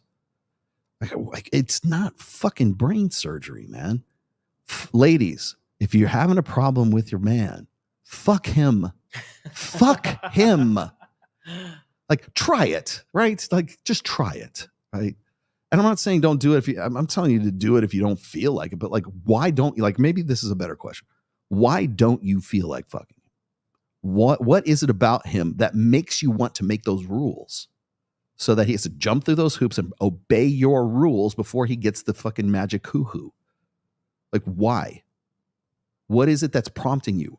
And why are you looking into like your holy books to fucking justify your bullshit actions? Your bullshit actions is this: I don't want to fuck him. Okay. Instead of trying to make up fucking rationales for it through the Bible or the Quran or whatever the fuck it is, like, instead of that, why are you not just like, why are you not saying, well, why don't I want to fuck this guy? It's certainly not because he doesn't do fucking laundry. It's certainly not because he's not chopping wood or fucking doing dishes or something like that. It has nothing to do with that. You didn't have to worry about that. Those weren't fucking prerequisites before you got married. You didn't care whether he washed dishes when you were single. You just wanted to fuck him because you're afraid somebody like your girlfriends are going to fuck him before you do. It wasn't anything about that. So what is it? Like, maybe that's maybe women who are watching this and you're having a problem with your husbands or whatever. And it's easy for me to say, I'm a guy, right? So it's easy for me to say like the solution is to have good fucking like hot monkey sex with the guy. Appreciate him for fucking being what he is. Well, I don't want to have sex with him because I don't appreciate him. I don't this, da, da, da. Okay, well, at least fucking like be honest with yourself and tell yourself that. Let me finish the rest of this here. Okay. So the genuine desire they used to experience at the outset of the relationship was predicated upon a completely unknown set of variables, right? Overtly communicating a desire for a reciprocal desire creates obligation and sometimes even ultimatums. Like, if you don't fuck me, I'm going to do this. Genuine desire is something a person must come to or be led to on their own volition. You can force a woman by threat to comply with behaving in a desired manner, but you cannot make her want to behave that way. A prostitute will fuck you for an exchange. It doesn't mean she wants to be fucking you. Whether a long-term relationship or a one-night stand, strive for genuine desire in your relationships. Half the battle is knowing that you want to be with a woman who wants to please you, not one who feels obligated to you. You will never draw this genuine desire from her by overt means, but you can covertly lead her to genuine desire. The trick in provoking real desire is in keeping her ignorant of your intent to provoke it. Again, that's the reason why I'm not trying to be duplicitous. I'm just saying it's the observer effect. Observing a process changes the process. Play with her and play with her. Women don't want to be told that they're playing a game. They want you to be a good player of that game. Real desire is created by her thinking it's something she wants, not something she has to do. Remember what the flower girl said. I want a guy to bring me flowers, but I don't want to have to tell him that he should bring me flowers. He should just know this. He should pick it up, either by my actions or by my body language or by whatever. He should intrinsically, instinctively know that I'm the kind of girl who likes to have flowers. Okay, fine. I think that a woman should want to suck my dick, and she should instinctively know how I like to have it sucked and when I like to have it sucked. And I shouldn't have to tell her that she should want to be sucking my dick. Right? How is that any different than getting flowers? I mean, from a desire standpoint, you should know this. You know why? Because you want to. You want to know it. I should know that you want flowers because I should be interested enough in you to know that you're the kind of girl that wants flowers. Okay. If I have to take that kind of time, it's not about mind reading. It's about reading cues. It's about picking up on instincts. It's all this stuff. Okay, great. I can get you those flowers and I'll make it seem like I'm fucking magic. The guy that gives her flowers without it happening, he seems like God. He seems like, oh man, you're a really special guy. No, he just picked up on the instincts and figured it out, right? Well, how come I can't apply that and say, well, you should know that I really like to have you, reverse cowgirl. So come on in here and let's get started, right? Doesn't happen that way because in a gynocentric social order, we are expected to be mind readers, but we are also expected to defer to women's authority. That's why. We're expected to meet her needs before we're supposed to before we even, as if there's even any consideration for what the fuck your needs. How many guys have ever said that? Well, she's not meeting my needs. And how many guys would have accepted that? Well, what do you mean? She's not fucking me. That's my needs. Well, maybe you're not doing enough, mister. Maybe you're not folding enough laundry. Maybe you're not cleaning enough glasses. Maybe you didn't have to say that to her. You didn't have to say that to her. Like he just instinctively picked up, well, you're not meeting her needs. Well, what would those be? Well, she needs you to do the laundry and needs you to do this and needs you to do all this other shit, right? Like, why is that? Why does this conversation start with the woman's needs before the man's needs? Especially if you're a convicted Christian and you believe that a man is he's got to be a servant leader. He's the leader of the household and he's the primary in that married relationship. If that's the case, then you have no fucking argument. Gia McCool, Rachel. I'm not picking on you. I love you guys. Anyways, let's see. Where is oh, sorry. There it is. Oh, we have 5. Oh, my goodness. Thank you very much for your $50. 50. One, cheers to Ned. You're welcome. Thank you. What's your costume this year? Should I do it for $50? Should I do the reveal for $50? Let me think about it. Been busy training and acclimating my new job. Will join Reignite as soon as I can. Oh, cool. That'd be awesome because I'd love to meet you, E. Jones. You've been a part of this group for quite some time. Let me see what else I get. I'm gonna hold out. A guy who is content with duty sex should know his woman will never plan a jailbreak and learn how to fly a helicopter to save you. Yes. I'm glad you brought that up. Yeah, that's the ride or die scenario. If you were, let me ask you this, Kyle. Okay. This is a very personal question. Go for it. What would your girlfriend say if you called her? Well, you don't live with her. You live with her? I live with her. Okay. Well, let's just say you're out. It's 3 a.m. You haven't returned home yet, and you have to call your girlfriend and you say, "Okay, baby, no questions, but I need you to get a shovel." And I need you to help me bury a body in the Nevada desert. Well, first of all, I wouldn't call. What would she say? Would she help you bury the body? She's down. She would be down. Yeah, she would be down to bury the body. So she would actually be an accomplice in your crime. Yes. Okay. That's good to know. My other question, that's one. The other question is this. Okay, let me ask you. Okay. Hypothetical scenario once again. Okay. What would your girlfriend say if you came home from here tonight? Okay. Okay. And you came home with 2 parachutes. And you said, baby, get your stuff, pack your bags. We're gonna go skydiving right now. Okay. I packed your chute for you. And we're going to go up to 10,000 feet. And we're going to jump out of this plane. Don't worry. I packed it really well. Your chute is like 100% good. Okay. What would she say? She ain't doing that shit. She's saying, hell no. Give me the nope. She'll bury a body. She'll bury a body. But she ain't jumping but out that she won't plane. jump out of a plane if you're the one that packed the chute. Yep. I know that for a fact. That ain't love, girl. That ain't love. Oh, that's the true test, man. Ride or die. Thomas, get in the mood. Good. God said you better get in the mood. I would argue that's why the 1950s was so oppressive. We were as close as possible to assortative mating in the 1950s. Never again say women. Yeah, see, that's the thing that gets me is like whenever I have that conversation about assortative mating, okay, that works in this scenario.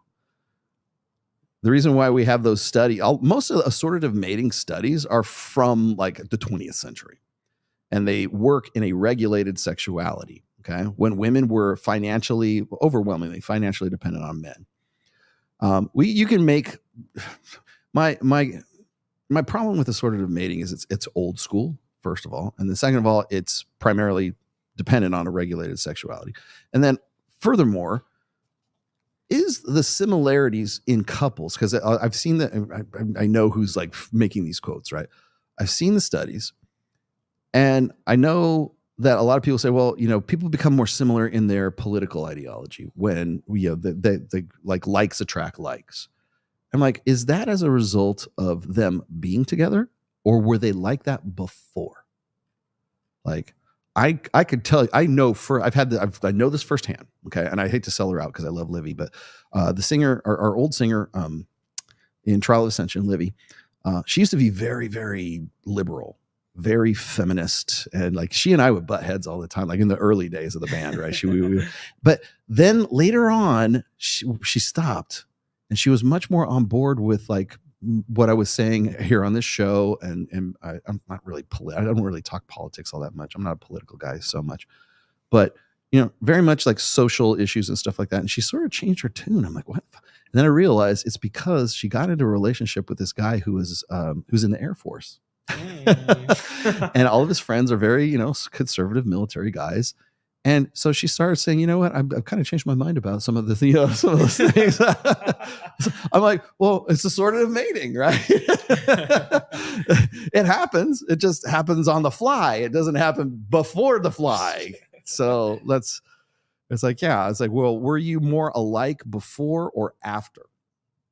Well, socioeconomically, rich people get with rich people and poor people get with poor people. Yeah, because they only have the occasion to meet each other. And there's far fewer of them, right? And I think it was Mike who was saying, assortative mating, if it works at all, it only works because of a scarcity and because of numbers. It's a law of averages is what it is. And I would also argue that they're finding the findings that they do because they're petitioning couples who are already couples. They've been there. If they really wanted to find out if assortative mating was like a real thing, they would go and they would interview and profile these people before they got together. Okay,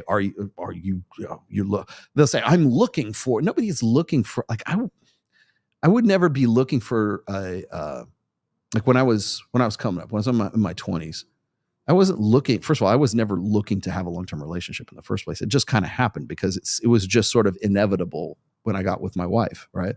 But before that, I was only looking to tap ass. I didn't care if she's a Republican or a fucking Democrat. Hell, it was great if she had tattoos. It was great if she was a fucking feminist.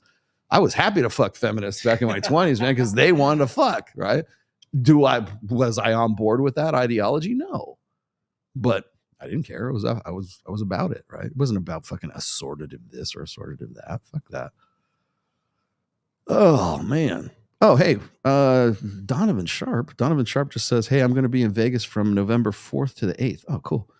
If you and Sartain have a live show, maybe we'll get Donovan on the show. Hell yeah. I'd have Donnie on. Donnie is now, I've kind of like given Donnie the reins of Reno because he's living in Reno right now. Well, I have come to be the Dark Lord of Las Vegas with Mike. Mike is the Dark Lord of the Vegas. Yeah, that's cool. Cool. Yeah, please do. What did you say? I would argue that the night. Okay, that was that. Giuseppe the Fraya. Tell me again, Jep. Tell me something I don't know, Giuseppe. Giuseppe the Fraya. This is a super chat. You don't have to put super chat. You're wasting characters, man. $20 is $20, right? Why does a manosphere and the red pill say don't live with a woman, with a women, with women? I assume it causes a decrease in attraction and the more conflict. With women, when living with women, it causes a decrease in genuine organic desire. Yes and no. The reason why I say the reason why that's actually a rule, a iron rule of Tomasi, is never shack up with a woman who you don't plan to marry within, like, say, 6 months.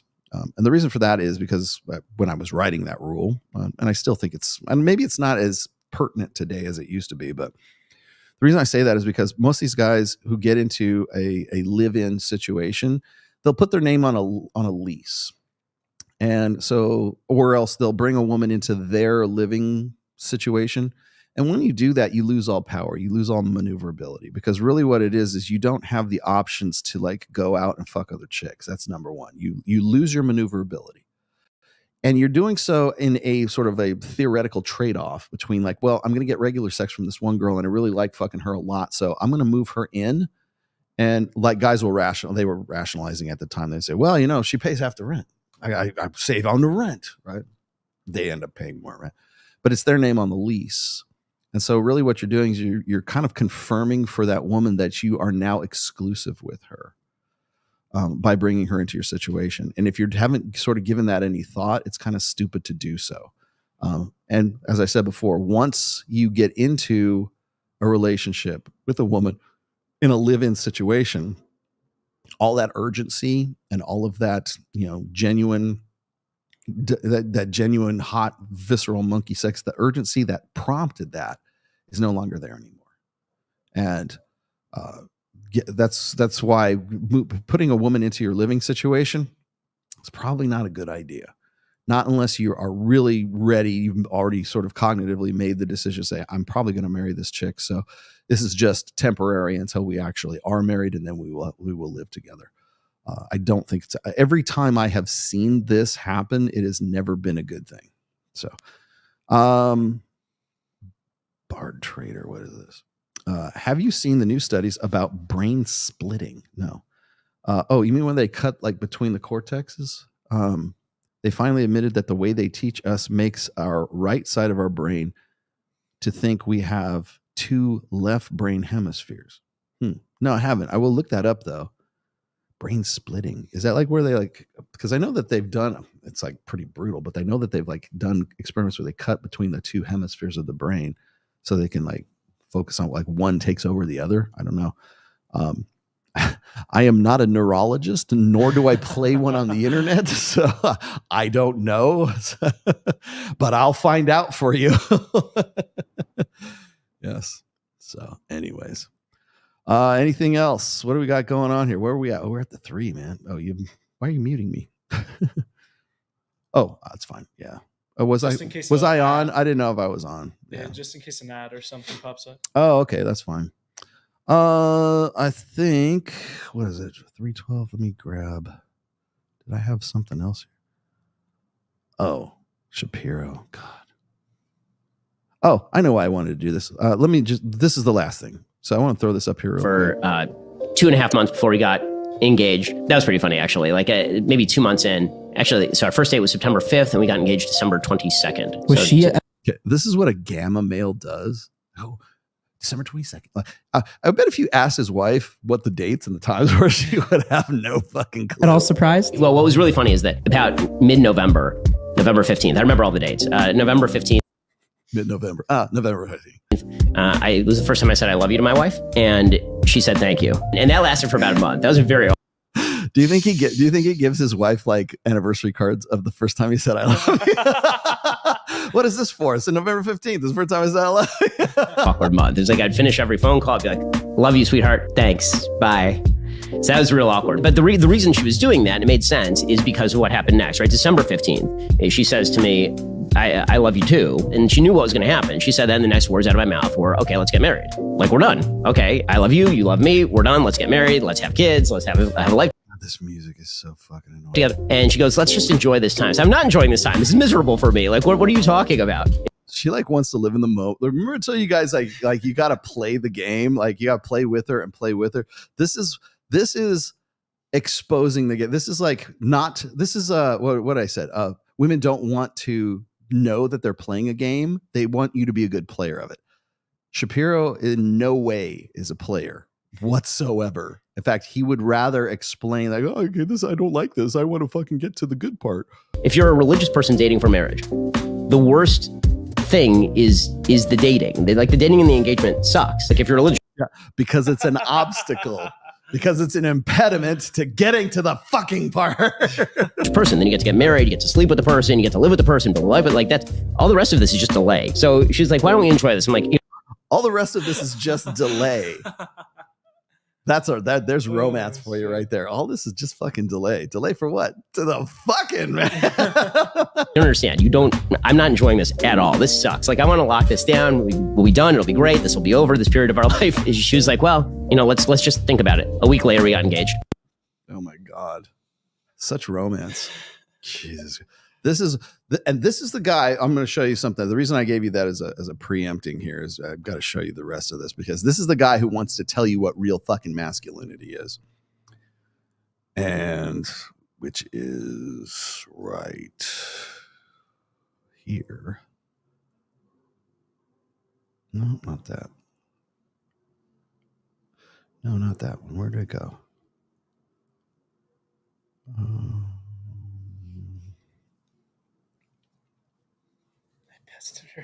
Well, you pestered her. You pestered her until she relented, right? Yes. No, that's not it. Hold on a second. Oh, okay. Here it is. Okay, so let's take that. That's the shot. This is the chaser right here. Quite good, but that is not the core of what masculinity is. You do all those things in service of another thing. Those are what we would call instrumental goods. Ben Shapiro, who was on the Chris Williamson podcast, talking about what masculinity actually is. What do you wish more young men realized? What masculinity is. There's been concerted movement on the right to treat masculinity as lifting weights, having sex, and driving awesome cars. You mean like the Andrew Tate you used to glorify when he was like on top of his game, along with Patrick Bet-David and the rest of these guys? Pick and pull. Yeah, I love this.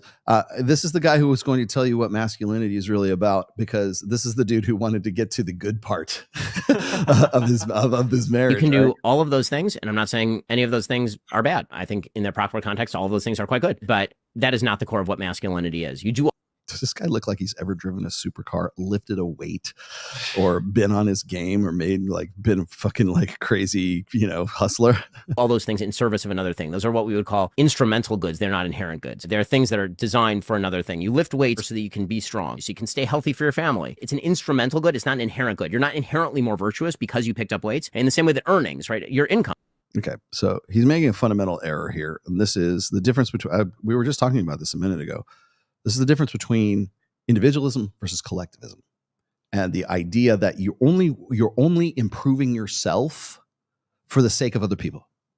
Remember when we talk about mental point of origin, when I'm telling you need to be the first thing that comes to your brain when you are making a decision. Okay, so the only reason you would ever lift weights, the only reason you would ever want to make money, I guess the only reason you ever want to drive a supercar, is so that you can translate that or convert that into some sort of good, some social human good, because it's incumbent upon you as a member of society to do all this great stuff, which really kind of falls. Yeah, he's a word cell. You're damn right. He's a word cell, which falls into the purview of the fact that your only reason, what dominates society right now? It's the gynocentric social order. You're only a good person. You only should be doing these things so that you can be a better husband or a better wife or better man to solve the problems of women. That's what it basically boils down to. Is an instrumental good. You're not inherently a better person because you have a higher income. The same thing is true with regard to sex. Sex within the context of a committed marriage, which is designed to foster love between you and your spouse, and yes, to make babies. It's also an instrumental good that is designed toward a higher good, which is the maintenance of the marriage, which is why extramarital sex, for example, is bad. The more I just live in the political sphere and the philosophical sphere. That's funny considering that he wanted to rush through all of that stuff to get to the instrumental good of fucking the wife. The more you realize that everything is reactionary. Everything is reactionary. Aaron, it's kind of interesting because Ben talks fast and he sort of sounds like a mouse, but he is right about all of that. And I think that gets to why you're always calling these guys low T soy betas, right? Yeah, well, yeah. Ben is so smart. That's why people hate him, because he's actually right about a lot of things. And he's a gamma male that women instinctively want to punch in the face. People don't like to look in the mirror and see the truth. And he's also actually calling out the right a little bit there, which is interesting. And I think it's deserved. But on the left, I actually think that's why Doug Emhoff, Tim Walz, these guys are such losers. And that's why the left likes them, because there are so many losers in this country. Like, we refer to them all the time, like these mentally ill, fat nippled freaks. And they look at Tim Walz and he makes them feel better about themselves. He validates their loser existence. Whereas JD Vance shows you, yeah, you could grow up dirt poor as a hillbilly, and you can go to a great law school, work in venture capital, have a movie made about your life, and then become the VP pick. I mean, that makes these losers feel badly about themselves. And on the right, that's something we aspire to. We look up to that. All right, let me hold on for a second here. So one of the things I've heard, I've referred to on this show, as a matter of fact, is Scott Galloway seems to, and not just Scott Galloway, but like guys like Richard Reeves as well, seem to idealize the quote unquote masculinity that is embodied by Tim Walz. I know, hard to believe, right? But they see him as sort of like coach. Like, he's a good masculinity. He's a guy who's going to be there. So he's teddy bear masculinity. Like, he's not Andrew Tate masculinity. He's sort of just like lovable, huggable, man bun masculinity, right? And as long as you can keep masculinity in a box, as long as you can, or outside of the box, I should say, as long as you can keep it ambiguous, as long as you can keep it like relative, and you don't have. I loved it when, like, what was it? Matt Walsh was doing his documentary on what is a woman, right? And he's asking this question of mostly liberals. Let's be honest, and they don't have an objective like definition for him. I remember seeing him on the Dr. Phil show, and he was there with the bearded lady, and the guy who's wanted to basically pretend. He's just saying, "Hey, look, I identify as a woman." He's got a beard and got lipstick and everything else. He's also on there with some sort of feminist professor from whatever liberal university, I can't even remember. And their only real defense against the questions he was asking was like, "Well, why do you feel like do you feel like your manhood is in some way being threatened or attacked because he wants to identify as a she," right? And they have to make it about him, and it's a personal problem and everything, which, by the way, the right does just as much as the left. As I was saying, like, the reason if I say, "Ladies, have you fucked your husband?" Well, why do you have a problem with that, Rollo? That's weird, Rollo. That's basically the same equivalent of this woman saying, "Well, why is your masculinity threatened because he's a she or she's a he, whatever." But the real question is this: is that if they were to give a definitive answer of what is a woman, it would force them to reconsider their own identity, and that's a place that's simply a place that they're never going to go, because they want to be the ones who are basically controlling the environment. The environment says there's a he and a she. Well, if I can control the environment, if I can control the rules and the frame, the predictive framework of the game, then I can do whatever the fuck I want to do. And a he can be a she, and and it can be a they, and whatever the hell it is, right? So the same thing applies here, though, when it comes to masculinity. So if we're asking what is a woman, why wouldn't we ask what is a man? Like, where's Joe Walsh? Where's Matt Walsh asking that question? That's what really we should probably do a documentary or something on that, right? Because the moment you say a man is X, Y, and Z, a man does these things, because that's what Ben Shapiro is trying to do. He's like, a real man cares about his family, and he's pro-social, he's, all this other stuff. He's only improving himself because he has to use that improvement to better his family and better society and better this. It's never about the individual. It's always about the collective. That's what it is. So when we're talking about collectivist societies versus individualist societies, that's really like, there's no one more communist than Ben Shapiro. Because if I'm expected to take my natural talents and my natural drives and my ambition and all the insane amount of intensity that I need to meet and exceed my burden of performance, but I'm only supposed to do that because it's going to help the greater good. We're all Tao. For the greater good, right? But why? Because the greater good sucks. From what I can see, from what I see daily on social media, why would I want to do that? And that's what most guys are saying. Or you want to know why guys are dropping out of school and they don't want to have anything to do with this? Because they look at that and go, why? The greater good ain't worth it. The juice ain't worth the squeeze of the greater good.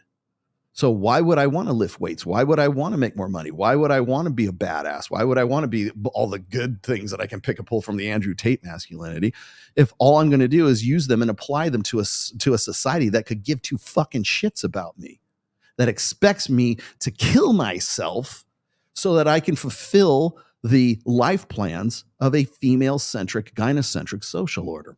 Why would I want to do that? That's the question they will never be able to answer. As I was saying before, I think on the next time that I do a midweek, I'm going to give you guys a video. I'll just do a breakdown of it. It's an old turd flinging monkey video. It's called Lead, Follow, or Get the Hell Out of the Way. And really it's where the idea of responsibility without authority is slavery. That's where that comes from. And the reason why I'm bringing this up right now is because that's exactly where Ben Shapiro would like to define masculinity, as slavery, as responsibility with no authority. Because to have authority would be too individual. The authority would be imbued into the individual and not into the collective. And that's really what he's on about. And that's really what this whole fucking thing is on about. Anytime I listen to this kind of argumentation between like, what is a man, what's not, like, Is Tim Walls the embodiment of real masculinity? Remember when I showed you the Justin Baldini thing where he's saying like, oh, I had to let go of this mask of masculinity. Why isn't that real? What if for sake of argument, there's no fucking mask? What if a guy is actually like that? What if that guy's predominant personality is this dominant, maverick, fucking individualist masculinity that is the mental point of origin is the individual for his own benefit, and then the benefit of his family, and then for the benefit of the people that he decides are worthy of that benefit, instead of the opposite way around. I better get better because these people are depending on me. How about this? I get better, and then the people who depend on me get that benefit. There's a difference in those equations right there. There's my version, which is it's about the individual, and it's about mental point of origin, and it's about enlightened self-interest. It's about I can't help others until I can help myself. I can't help others as well as when I help myself first. But what comes first is me. What comes first in my thought stack, in my cognitive stack, is me. Not the greater good. Not I'm going to fucking save the West. I'm going to increase the fertility rate. I got to do that, so I got to get better. That it should be about the individual and then about society, not the other way around. Oh, I have to get better because society needs me to be better. Fuck that. That's and again, is it a mask? Oh, see, the thing is this: I brought this up on Dr. Phil, and then Fox News actually wrote about it, and then fucking even Pearl ripped me off on this not too long ago. Is that we only celebrate masculinity when it looks like femininity. We only celebrate The Rock when he puts on a tutu and stars in The Tooth Fairy. Because oh, bro, The Rock, oh, he's not really like that. Yeah. We only celebrate masculinity when it looks like femininity. Because it's acquiescence. It's surrender to that feminine imperative. It's saying, okay, you win, I'm deferring to the female as the authority.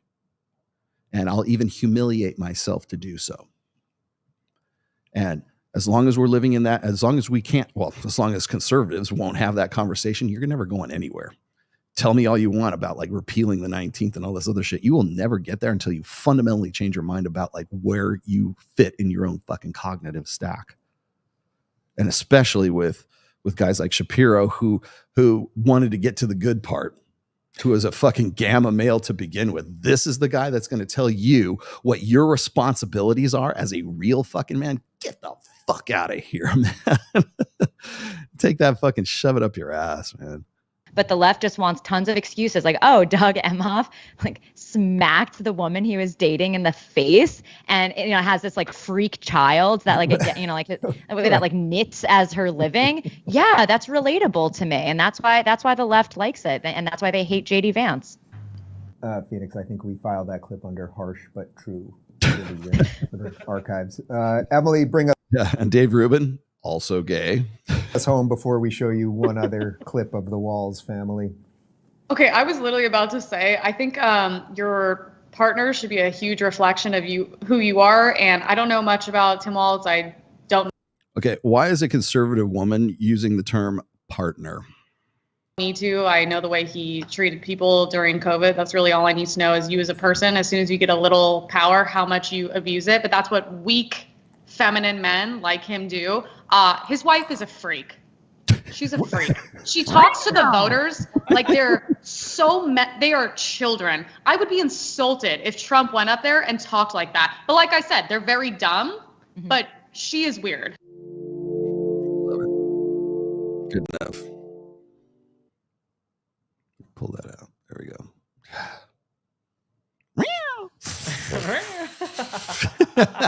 Shit, have you seen her? Oh my God. Who would wear that? What do you got here? My number one rule for life now is to reject responsibility without corresponding level of authority. Thank you very much. Just showing my love for your work. Thanks, Roll. You are welcome, sir. Thank you. That's actually not a bad mantra to live by, if you ask me. Now, I just want to point that out because I think a lot of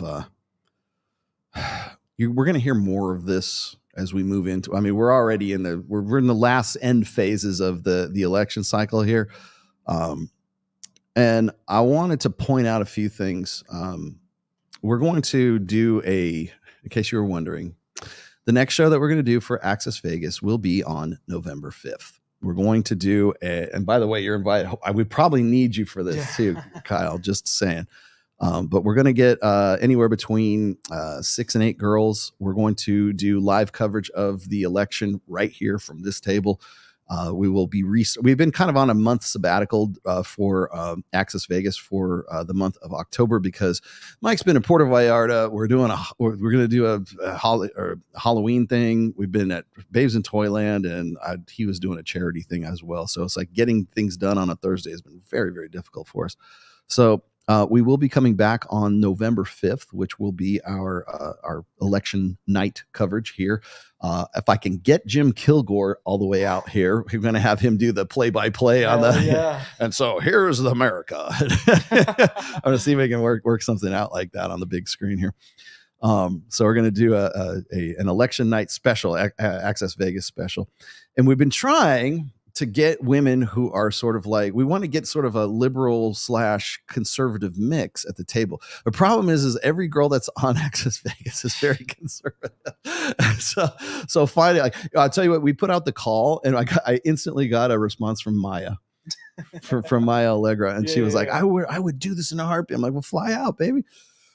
She can't fly out. I might, but the only I hate to put words in her mouth, but the only semi-liberal chick that I can think of would be Torsha.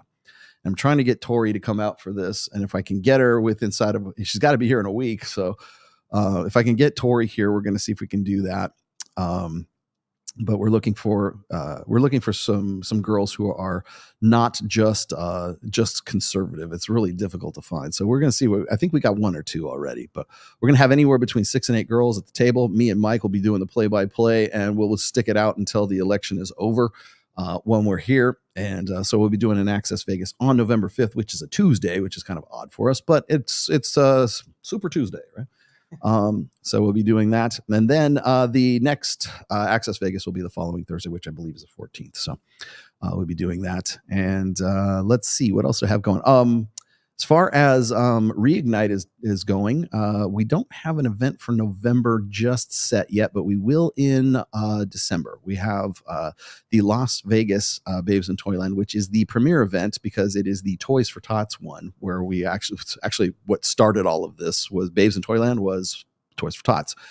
So it will be here. I talked to Steve Fowler, who is the founder of Babes in Toyland, and I think he's doing one in LA, and he's also doing one in Las Vegas during the Christmas season. And I will be at the one, of course, for Las Vegas.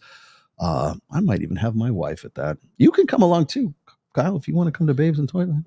Bring your girlfriend. What day is it? Probably the middle of December, probably like December 15th. I might be gone. Yeah, if you're around, we'll see what we can do. But we'll have our holiday magic going on. So. If that's it, I think we're going to kill the stream right now.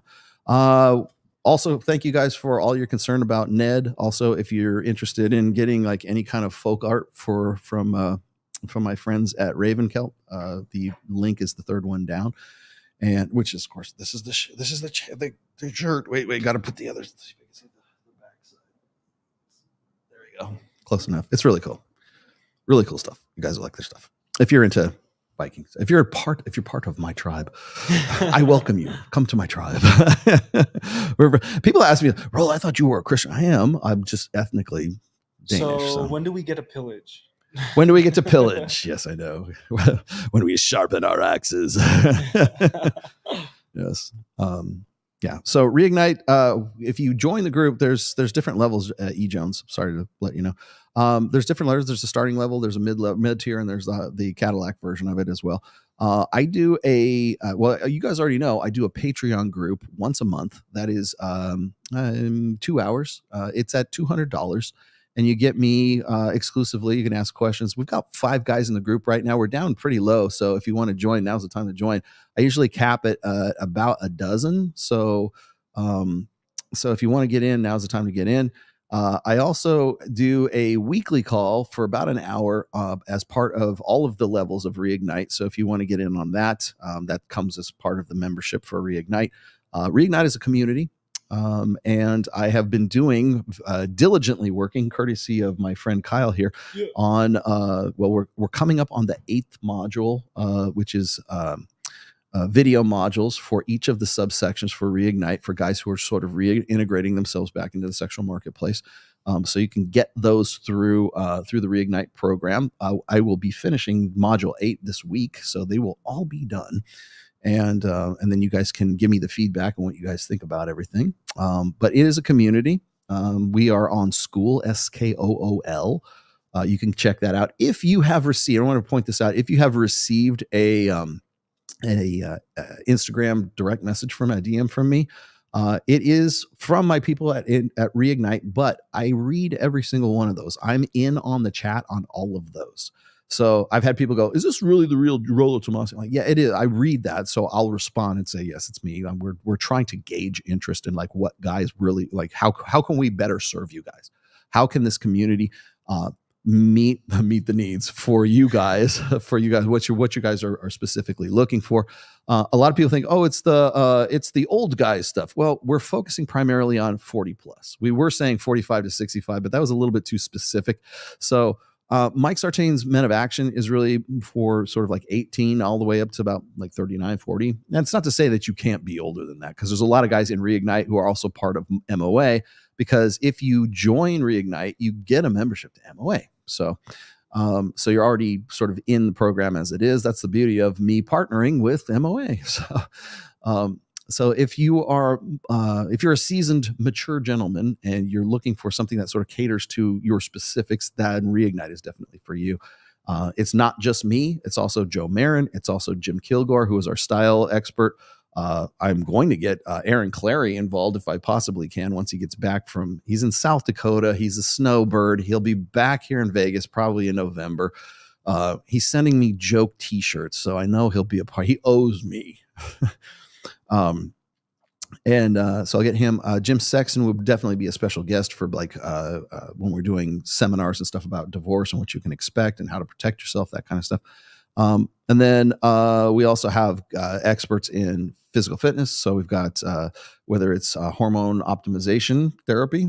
I've got guys on tap for that. I've got Red Pill Thor. I've got Drew Bay. I've got a bunch of other guys. I've got like I said, I could probably get Hide Yamagishi to do a special thing. So I've got a lot of guys. So if it's money, muscles, and game, I've got all those aspects covered. We call it health, wealth, and relationships. And then we're doing a lot of really good work. And I'm really excited of where this is going right now. It's exponentially growing, and it's kind of interesting to me because right now it's kind of a tough time to do it because we're in the holiday. We're getting into the holiday season, but there's so much interest in this. And like I said, if you're getting a DM from me on Instagram and probably soon on Twitter as well, or if you're getting if you're on my email list, you're probably getting some sort of email pitch, right? It is me. You're getting Rolla Tomasi. It's not some funnel marketing bullshit. It's actually me. If there's that interest in there, please, if you have questions, you can ask right here in the chat. You can email me questions. You can DM, or you can direct message me on Twitter. Wherever, if you have specific questions, I'm here to answer those things. I'm still in the chat and all of these things. As I said, we're just gauging interest at this point. So just something to keep in mind. If this is something for you, it's not a hard sell. You don't have to. You can still watch here just fine. You can join the Patreon group too if you want. So that said, what is it? I don't need a dating course. I just need a tribe. Well, that's the place. The community is there. I'm glad you brought that up because one of the reasons why I brought the way that I do Reignite is not like a hot seat. It's not like a mastermind thing. It's not like we're all going to get everybody in a room and we're going to have a whiteboard and I don't do it that way. We might get an Airbnb and sit around on a couch and just like sort of bullshit and talk about stuff. If you learn better through sort of a presentation, there's guys that do that too. You get me, but you're also getting a bunch of other the network that is Reignite. So, but it's not a hard sell. It's not like a classroom all the time. Like I said, I want to do things like play golf. I want to go shooting. I want to go deep sea fishing. I want to go do all this stuff where we're like having a good time and have events that we're actually sort of circulating around. So if your interests are, I don't know, playing chess, I'll play chess with you. Let's go. As long as we're having a good conversation while we're doing that. I've had guys hit me up who are in Las Vegas who say, "Hey man, bring your dogs. Let's go walk dogs, right? Or let's go to the driving range." Okay. So if you're part of the group, if you're part of Reignite, you're already part of a tribe. And then there's little sub tribes in there too. So anyways, all right, guys, I got to get out of here. With that said, I will see you guys. Well, before I go, I have to let you guys know what my Halloween costume is. I have to let you guys know. So last year I couldn't do any Halloween. Sorry. The reason why is because Ned had been injured and I just basically canceled all my holiday. I didn't even do Christmas, right? I didn't put any decorations up or anything. I was just too preoccupied with what was going on. But this year I'm going to the Tao Halloween costume contest, which is at Tao, the Club Tao here. And it's $5,000. $5,000 prize money. And that's the top one too, yes. I think. So there's a lot of money involved in this. A lot of hot women there at Tao Club. It's not Tao Beach Club. It's the Tao Club. Is that in the Wynn? Where is that in? Is that in? Let me find out right now. Forget which casino that's in or which club that's in. Anyways, so I couldn't do Halloween. It's in the Grand Canal Shops. Okay. So I couldn't do Halloween last year. And what was big last year was Barbie. I went to all this trouble to go get a full-on Ken outfit. And I mean like the fuzzy fucking jacket and the pants and everything. I'm figuring I'm ripped enough down the center that I could probably pass, as long as I got a tan, right? I could probably pass for Ryan Gosling. I got to get the right blonde wig because I have to put my hair. I've got black hair, so I have to put it up in the blonde wig. So I'm going to use I've got it tentatively set. I'm going to use the Ken outfit this year. And I think it'll probably work pretty well because I know the contest for the girls is really sexy outfit, and they're going to want to have somebody to take pictures with, right? So why not Ken? So I'm going to do Ken in a plastic box. I should, huh? Have like the little plexiglass. Fantastic. I have everything. I even have the fanny pack. I've got the horseshoe necklace for it too. I got the gloves with the fingerless like gloves and stuff like that. Everything is taken. It looks exactly like it. So, and I got it piece by piece by piece. I even have the boxing shoes, the white boxing shoes that go up to like halfway up your shin. I have those too. So I'm gonna do Ken. I think I can pull it off. People are like, oh man, I can't wait to fuck with this guy. People are like, oh yeah, bring it on. every hater, every spammer on fucking Twitter's like foaming at the mouth. Yeah. Anyways, okay. Incoming pictures. I guarantee you, I'm gonna do some live streams. I have the new DJI Osmo like home videography thing right now, so I probably will bring that with me as long as they'll let me have it into Tao. So I'll be doing some videos from there as well. Okay, guys, thanks for watching. I will see you soon. Bye bye.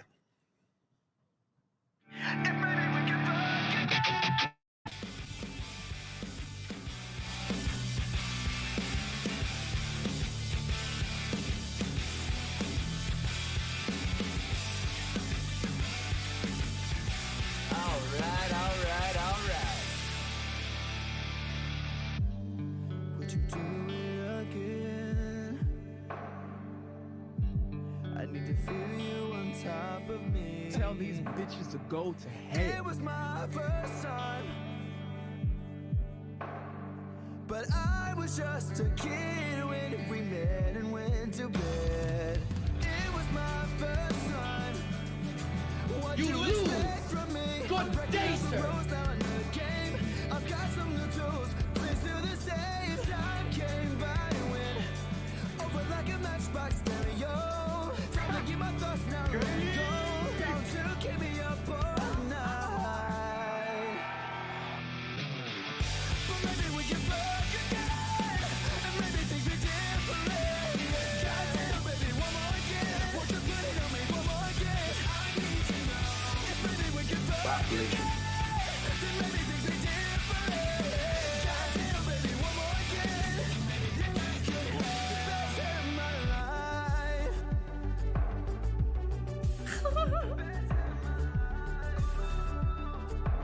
No, you're wrong. Now we're fucking in the bathroom, tearing up every wall while I got your hair. Why you screaming my name? That's nasty. It is nasty, right? Isn't it nasty? Ugh. She was swinging in the bedroom, whole time stopping and stubbing with her head like she's Claudia Kelly. FBI, open up! Want me? Ride me up and down like a pony, turning up my song, getting nasty, working up and down on your body. Want me? Ride me up and down like a pony, turning up my song on your body. Baby, we'll get down to it all night. But maybe we can fuck again, and maybe things are different. Goddamn, baby, one more again. Won't you put it on me one more again? I need to know if maybe we can fuck again, then maybe things are different. Say my name. Preceding podcast has been a production of the Rational Male. All rights reserved. Registered trademark 2024. Don't steal Ned stuff. I'm like, man, well, sometimes you don't get no hoes, man.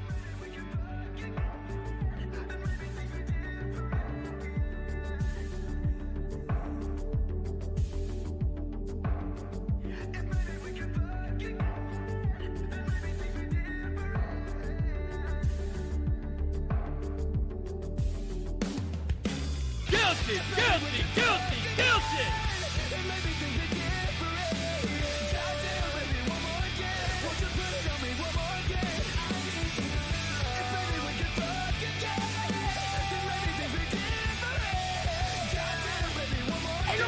down for that.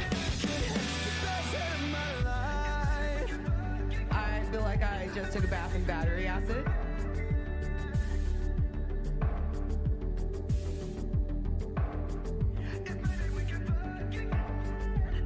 Sorry.